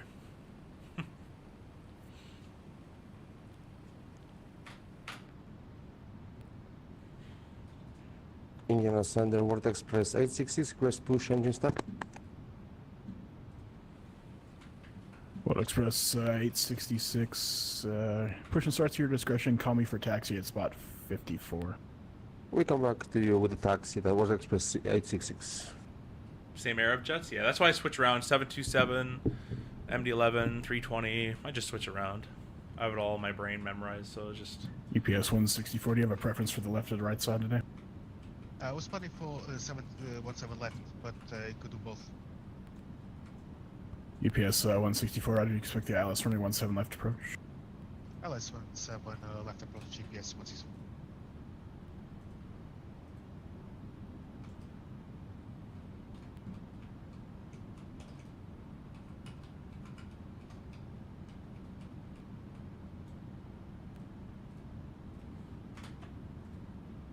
Alright, now we have all these in our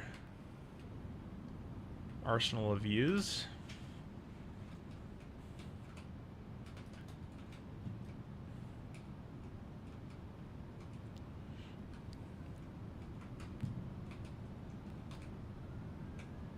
UPS 164 across Lexi at 6000 at Lexi, cleared for the ILS, running 17 left approach. Cross Lexi 6000. You own the C-130 DCS? I do. 17 left approach, UPS 164. Pretty amazing module, that thing. Just kind of useless in UPS DCS. 1925, Depending on the preference mission. for the left or the right side today? UPS 1925. You take whatever you have for us. UPS 1925, right, you expect the ILS running 17 right approach. Expect LS 17 right, UPS 1925.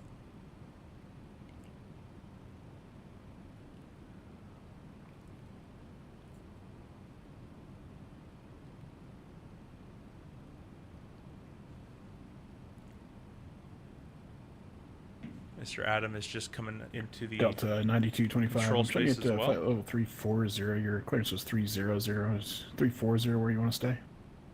Yeah, we had the climb instruction from you to go to 340.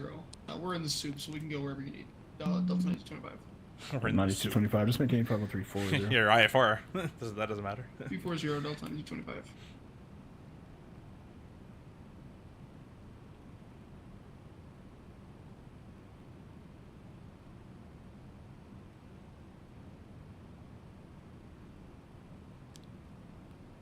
Center, FedEx 1621, just checking in your flight level 380. FedEx 1621, Indy Center, hello, squawk ident. American 299, descend and maintain 3000. 3000 American. Okay, come up with some stuff. It's -10 on the TAT, but we have to find the SAT. FedEx 1621 radar contact 10 miles west of the Bel Air VOR 50380.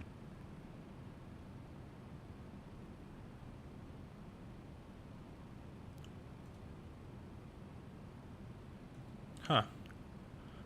Where would I put a saturated or static air temperature? Oh, right there. Minus 40. Perfect. We don't need any anti-icing at minus 40 or colder. Even though the TAT says otherwise.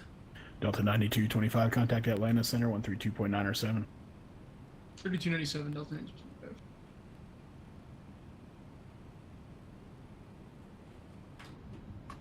Sensor, hello, Scandinavian 9er29er, flight 410. Scandinavian 929, Indy Center, hello, squawk ident. I was going to get because a lot of servers added logistics system would be fun multi-crew. Ooh, yeah. When I did it, there was not much going on for the Herc, but I can definitely check it out again. It's definitely a cool plane, but it's very server dependent.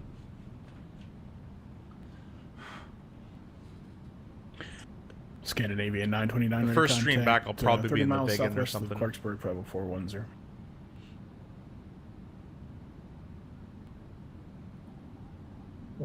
That's a very, very big flapper on. Look at the size of the flapper.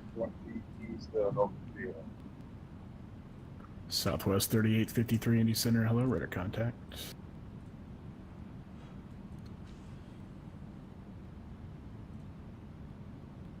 Scandinavian 929, reset transponder, squawk 6737. 6737, Scandinavian 9er2, 9er. American 299, turn right heading 190, vectors ILS 28 right. Heading 190, American 299. Alright, just prior to top of descent, I will select the anti-icing on, as it's going to get warmer the lower we go. So, Indiana Center, World Express 866, request taxi. That 40 is going to become 39, 38, runway all that. 18 left, taxi via Sierra. 18 left via Sierra 866 World Express.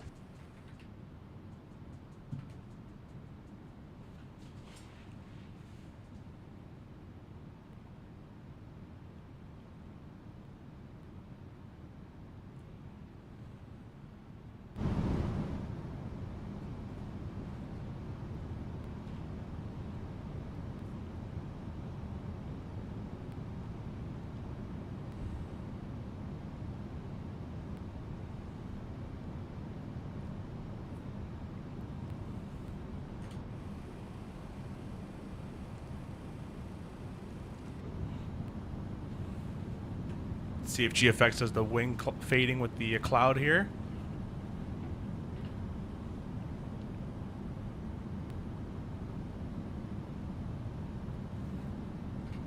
American 299, you're 5 miles from Not much of a line up, thick turn cloud. right heading 250, maintain 3000 till stops clear for the ILS, runway 28 right approach.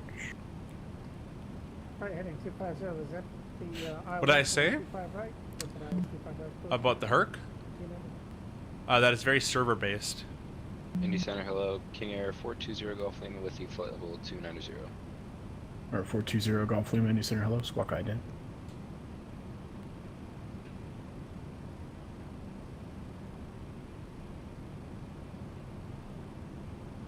Southwest 3853. Oh, my first stream? Yeah, probably a Biggin stream. I love the Biggin. Altimeter 2971. Alright, here comes up top of descent. We're gonna go and select our engine anti-ice. Oh, that's windshield. Whoops, whoops, whoops. And wings and tail. No ice detected. I know airplane. Did I say I did. I've been converted by the Yoham FO pilot depth crew. I am now a brain rot waste ute.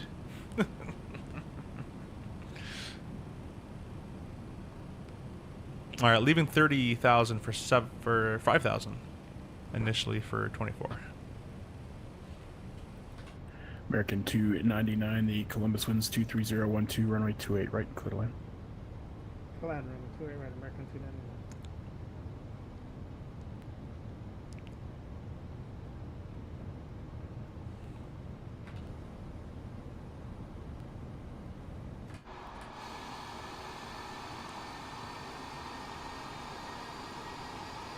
Never really too late to unconvert.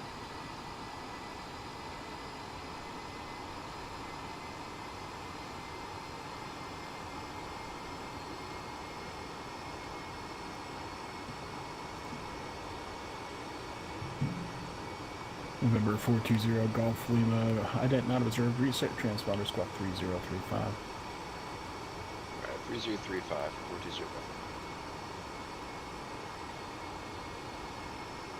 Indy Center, good evening, Delta 9962 out of flight level 370 for flight level 390. Delta 99 is 62, Indy Center. Okay, now it's below minus 40, so good thing we have the anti-icing on. Noise detected is a good thing.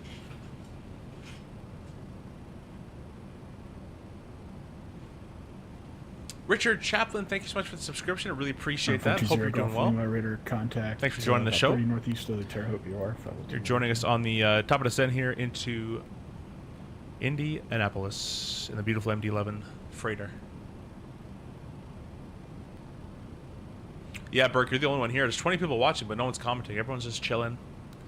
Probably had it in the background. Maybe people are studying or something.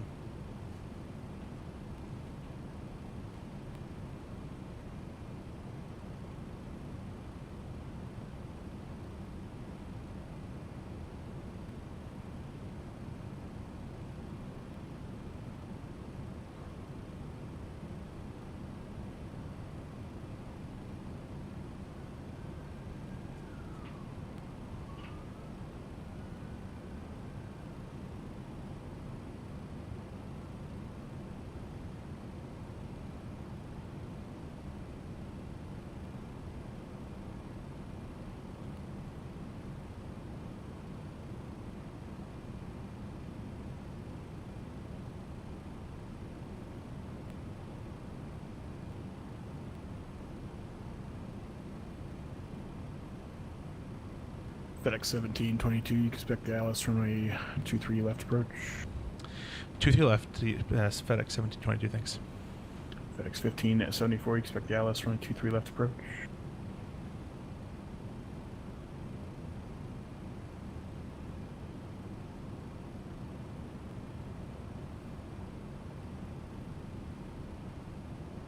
FedEx 15 at 74, you expect the Alice from a 23 left approach.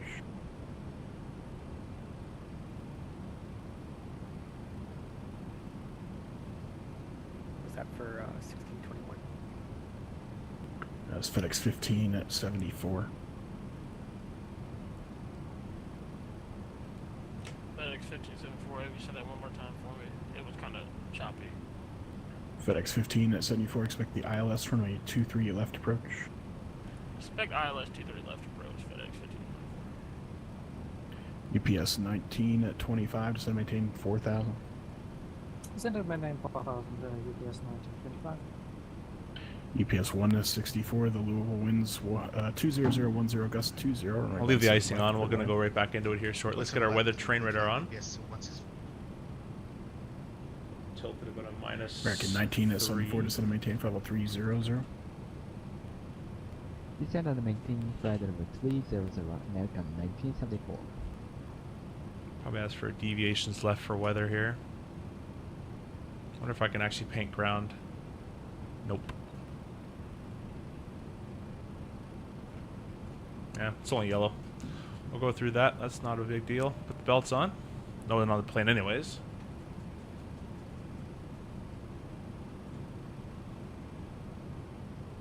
American 299, welcome to Columbus. Exit to the left, taxi via Echo. Have a good day.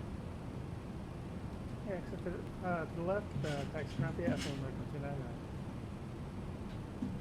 94, hello, welcome. Dan Krusket, still haven't gotten you yet. No, I'm off. I'm off today. I'm off. Last day off, actually. We're going back on reserve tomorrow. How's GFX? It's fantastic. Watch it go through the cloud here. Ready? Watch the wing effects. UPS 19 at 25, just to maintain 3,000. Center maintain 3000, UPS 1925.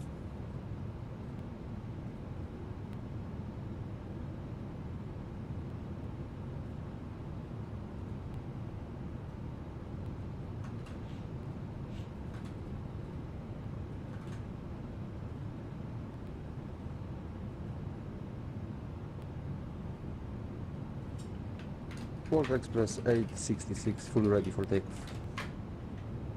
World Express 866, the Cincinnati winds 22014, gust 20, runway 18 left, clear for takeoff. Runway 18 left, clear for takeoff for World Express 866. American 19 at 74, contact Atlanta Center 132.907. Alright, it's TAT of 13. Real life would probably get colder in these type of clouds, but we're going to go and just turn them off, whatever. Anti-ice is off. See the temperature fluctuate a little bit there. EPS 19 at 25, turn left heading 260, vectors ILS, runway 17, right approach. Left round 260 for 26 for 17, right approach base 1925.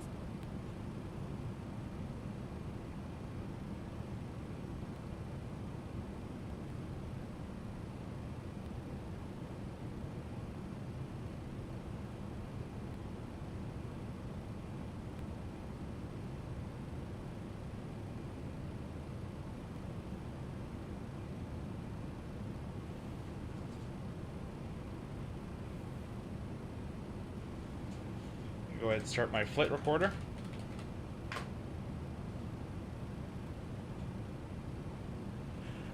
Indianapolis Center, hello, United 2008 at flight level 370, approximately 50 miles north of the Tango Tango Hotel VOR.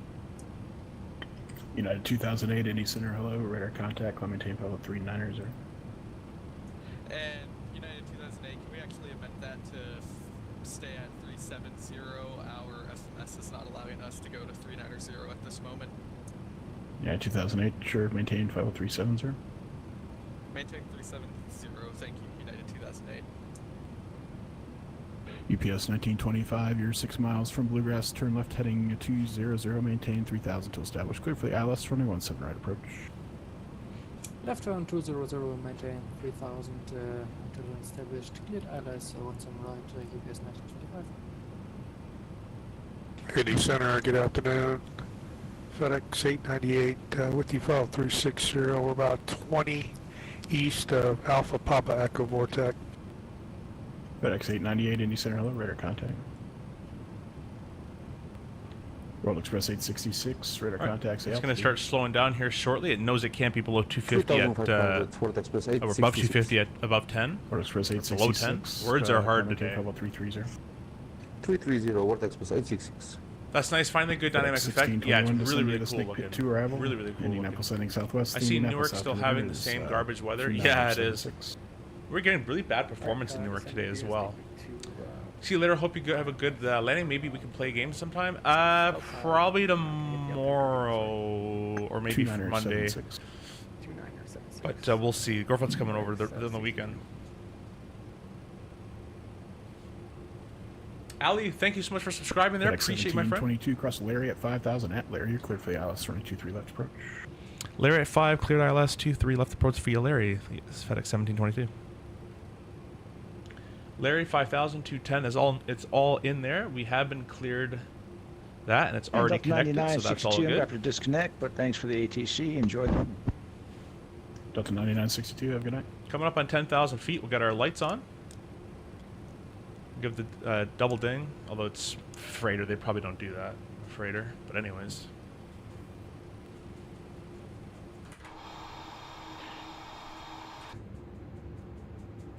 UPS 164, welcome back to the Worldport. Exit to the right, text ramp via Delta. Have a good day. Right, taxi via Delta, UPS. That looks really cool. New York and Chicago always have absolutely garbage weather consistently. It's just where they are located this time of month, this time of year.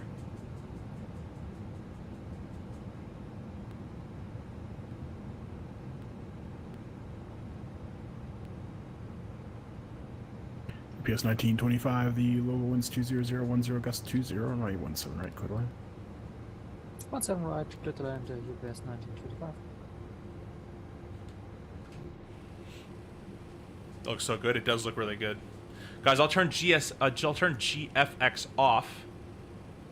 Okay, this is off. So without $15 spent, with $15 spent, a lot better. We'll do, Burke. We'll do.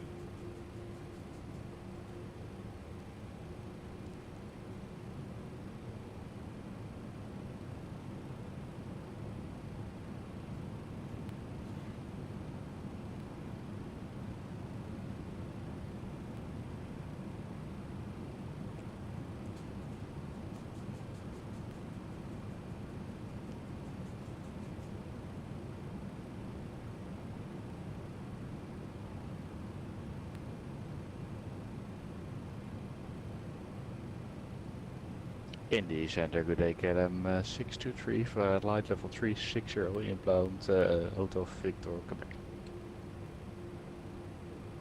KLM 623 Indy Center, hello, radar contact.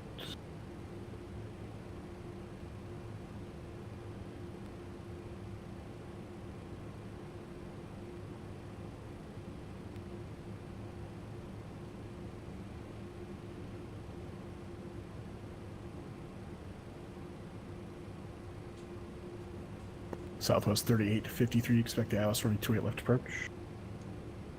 Expecting it to shoot on MZ.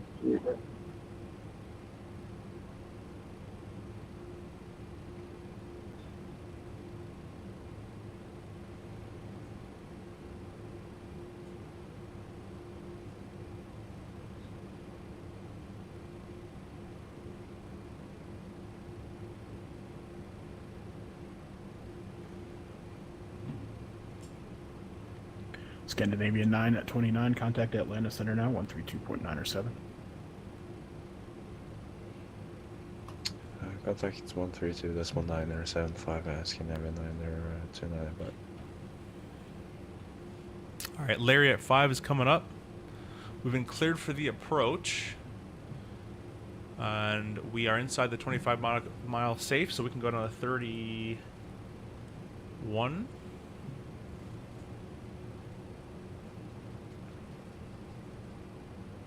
Technically 26 actually, so we'll do 26. We're prof to 5,000, and I told the VNAV you are allowed to go down to 26 when you want to follow the restrictions as you do. I'm gonna go ahead and arm our spoiler. Do that now. Probably comes down with the gears like the triple, but whatever. We're going to select the approach and land button. Loc captured, land armed.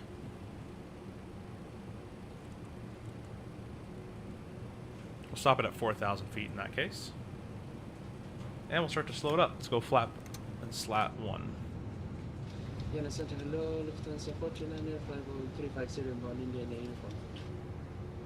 Lufthansa 439, Indy Center, hello, radar contact.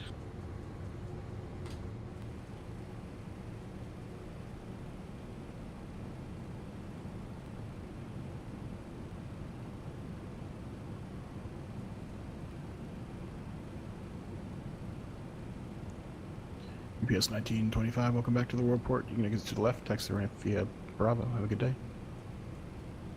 Left to the ramp via Bravo, UPS 1925. See ya. Stabilizer motion.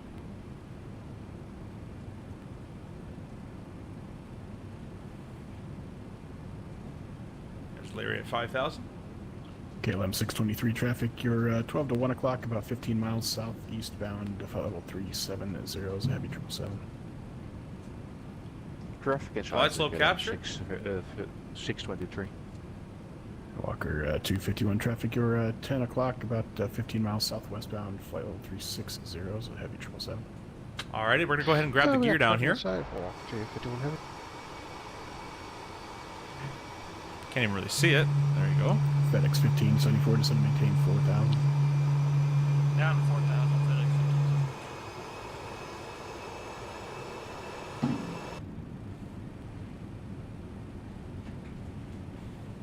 Alright. FedEx 898 descend via the slip Live pit slope 2 arrival. captured and Indianapolis sending southwest. 3,000 feet is set for the misapproach. Not clear to land just yet.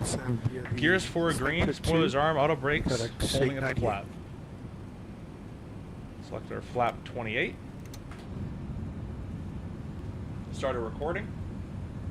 Turn the camera on for you guys. Falcon 587, contact Atlanta Center now, 132.907. Contact with Atlanta Center for Falcon 587. And flap 35. FedEx 17 at 22, the Indianapolis winds 31011, runway 23 left, clear line.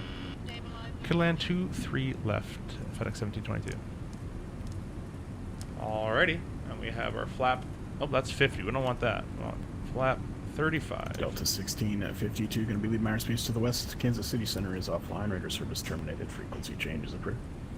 Frequency change approved. Delta 16, 52, select.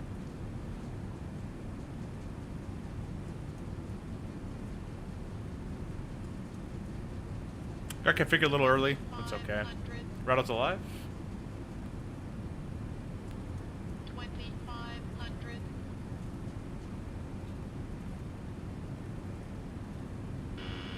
Stabilizer motion. FedEx 15 S74, turn left heading 320, vectors ILS runway 23 left. Left to 320 vectors for 23 left, FedEx 1574 heavy.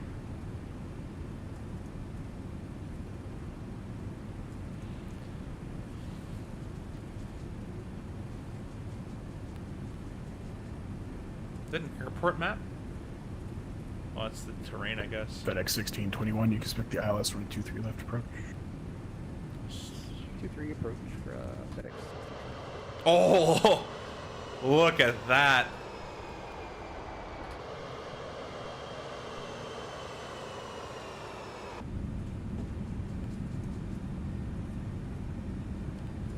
Guys, GFX looks fantastic. For 15 bucks, that's such a steal.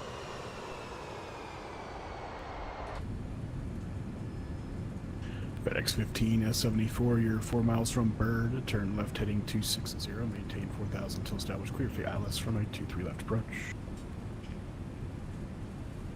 Left 260 to establish clear ILS 23 left approach FedEx 1574 heavy. Just bought it, won't be able to use it for a minute, but I got it. 591 Nice. Space to the east, Cleveland Center is offline, radar service terminated, frequency change is approved.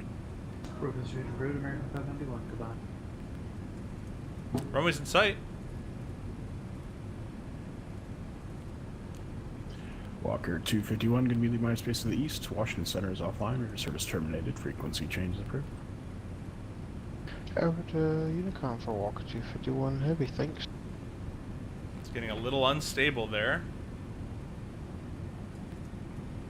Didn't say 1,000, but we're stable through 1,000. Autopilot disengaged. We are recording. Let me make sure, actually. Yes, we are recording.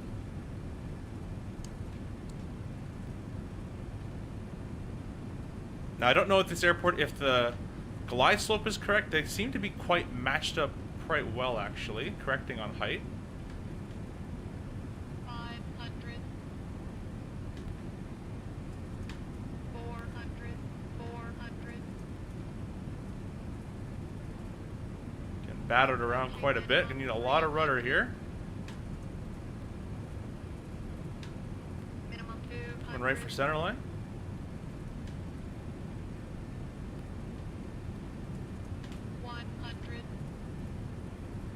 Winds just changed. 40, 30, 20, 10. Southwest 3853, fly heading 360, just to maintain 3000 vectors for the ILS runway 2 left approach. Right, 360, done. Get her down there. Manual braking.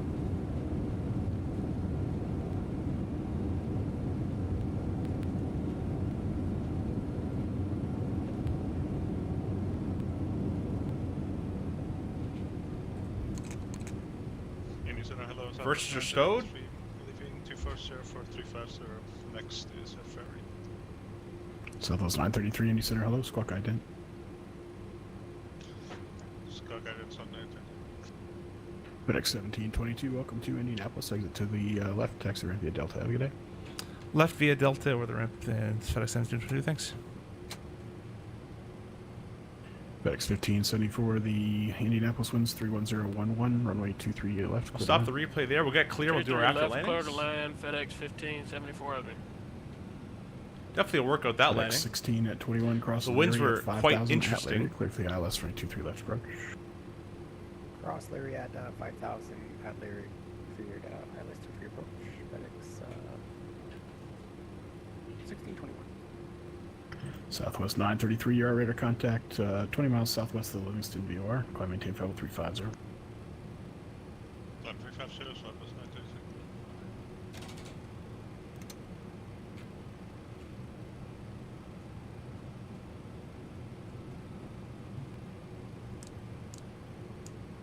Get our lights all off.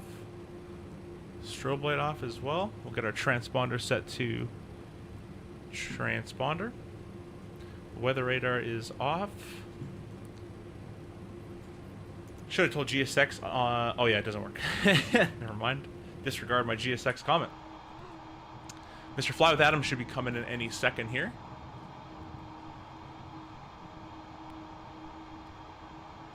Actually, he's a little bit further behind. That's okay. A weird line through the scenery right there on the left. Beautiful, beautiful approach there. Oh, forgot to change my, forgot to change the overlay over as I usually do.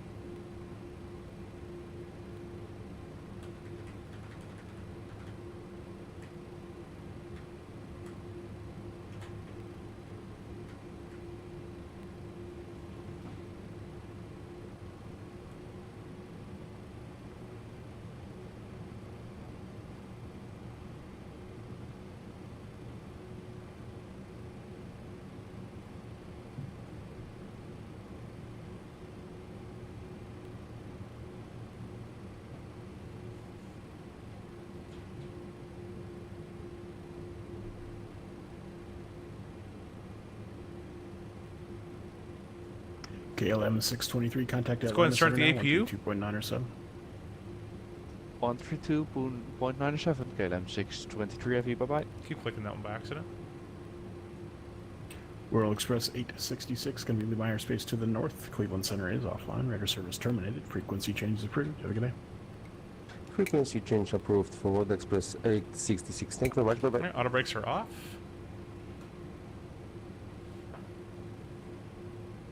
They have been killing the updates.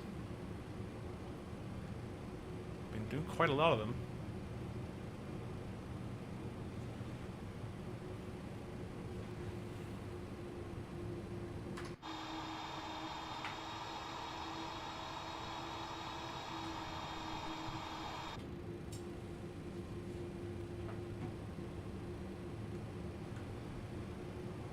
Southwest 3853, you're 7 miles from Buckeye. Turn left heading 310. Maintain 4,000 till towers clear for the or correction 3,000 till towers clear for the ILS from a 28 left approach. Lieutenant heading to maintain 2,000 clear approach for Southwest 30. All right, the APU power available. We're going to turn off number 2. We'll get our light off, and we're just going to take a left-hand turn here. A little bit of right engine power.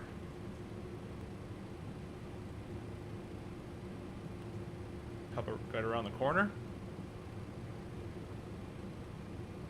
Do you know how Flow Pro? Nah, I don't really care for it.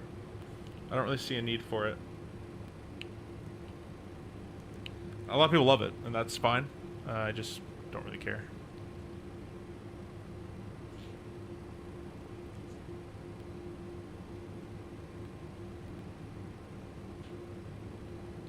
Wiggle.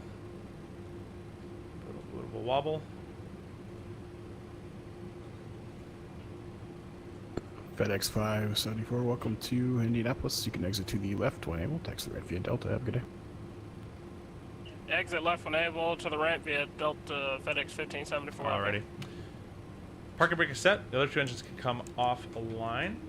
AP bleed can be selected on. We'll get the beacon light off. Seatbelt sign off. And that's basically it for that. Transponder can go standby. That's basically it. They chalk it up, connect to the ground power.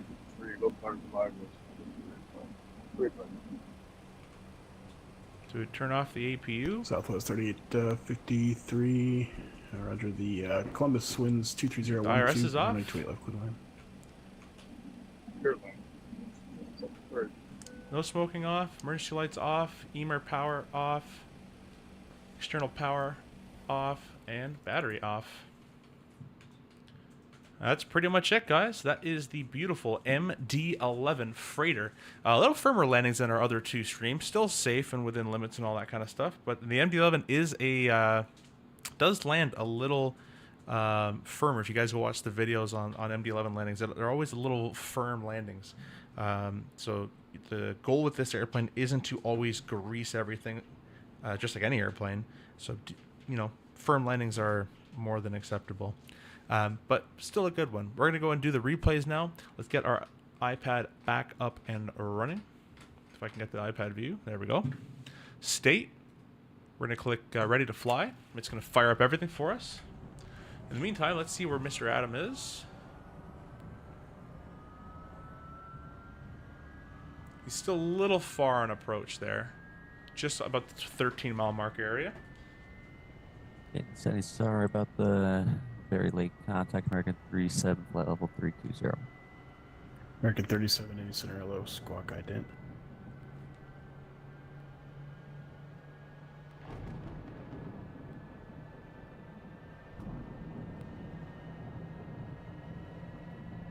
Got lightning and thunderstorm stuff above us today. Is that triple that just landed?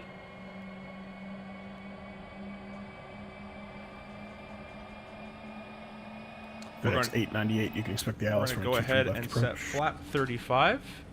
Okay, 898, 23 left. Isn't the cargo on the right side? Negative. This way, it's on the left side. Okay, we'll expect the left side. Thanks, 898. Now we'll get disconnect from VPilot. Go ahead and do our replay. Turn the parking brake off. Replay. Coming down here, the winds were shifting like crazy on this one. Look at this. So we got 20 knots across, 12 knots across, 5 knots across, 10 knots across, 12, 8, 7, 10, 15, 9, 15. It's going all over the place. But anyways, it was still a pretty good one. Just had to fight the crosswind a little bit, that's all. So you're going to come over to the right-hand side of the runway. I'm going to lessen my rudder curve just a little bit. Kept her all nice and tracking the right way.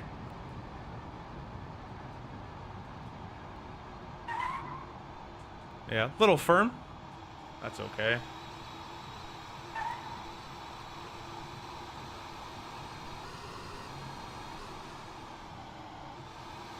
Probably could have used a little more flare. Oh, it almost touched too. It almost a greaser, actually.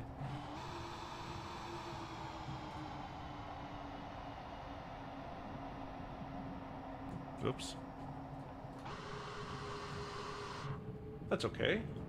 Nice safe landing in the touchdown zone. Beautiful airplane. Look at this thing. Gorgeous, gorgeous thing here.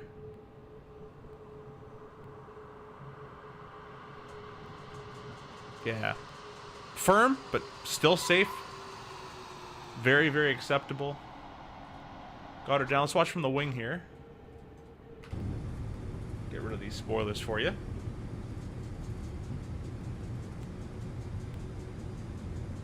I guys hate the toolbar. I don't mind it. I have a no-show toolbar mod, so like I can move my mouse, nothing happens. So I move my mouse literally right here, and it starts to go.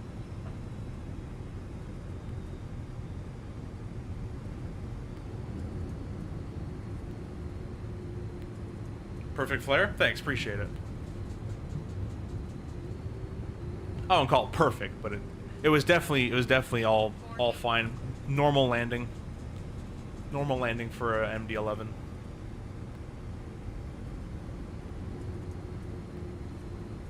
The replay doesn't have the spoilers. I'll do them manually for you.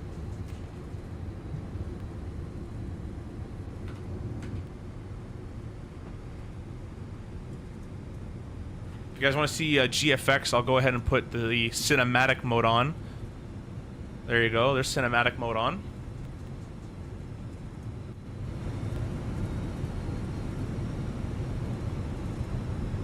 We should get some tire and reverse action going on here. Go on the outside, get the reverser section here. Maybe it doesn't show reverse. Let me do reverse manually. There you go. There's the reverse.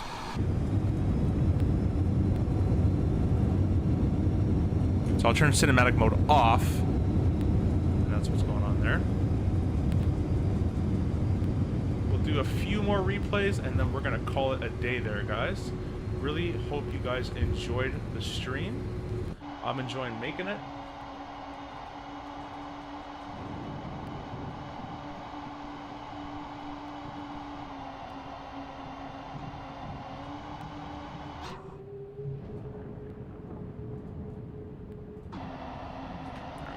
Better.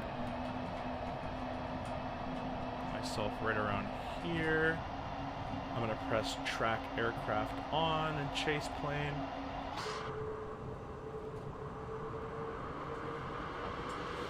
The UPS one that crashed had just under 100,000 hours, which is crazy. Yeah, that is nuts. That's very sad, that one.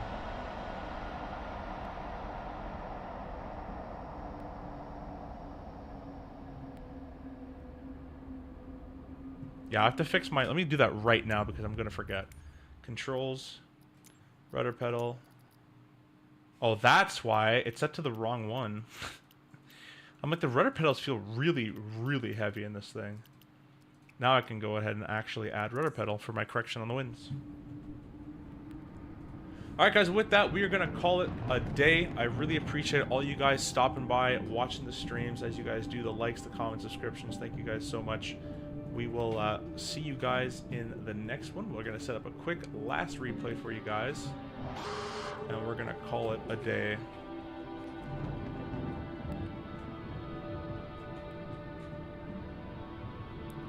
So I finally am trying GFX, and wow, the clouds are amazing. They are. It doesn't do anything to the clouds, but it does something to the condensation and things like that.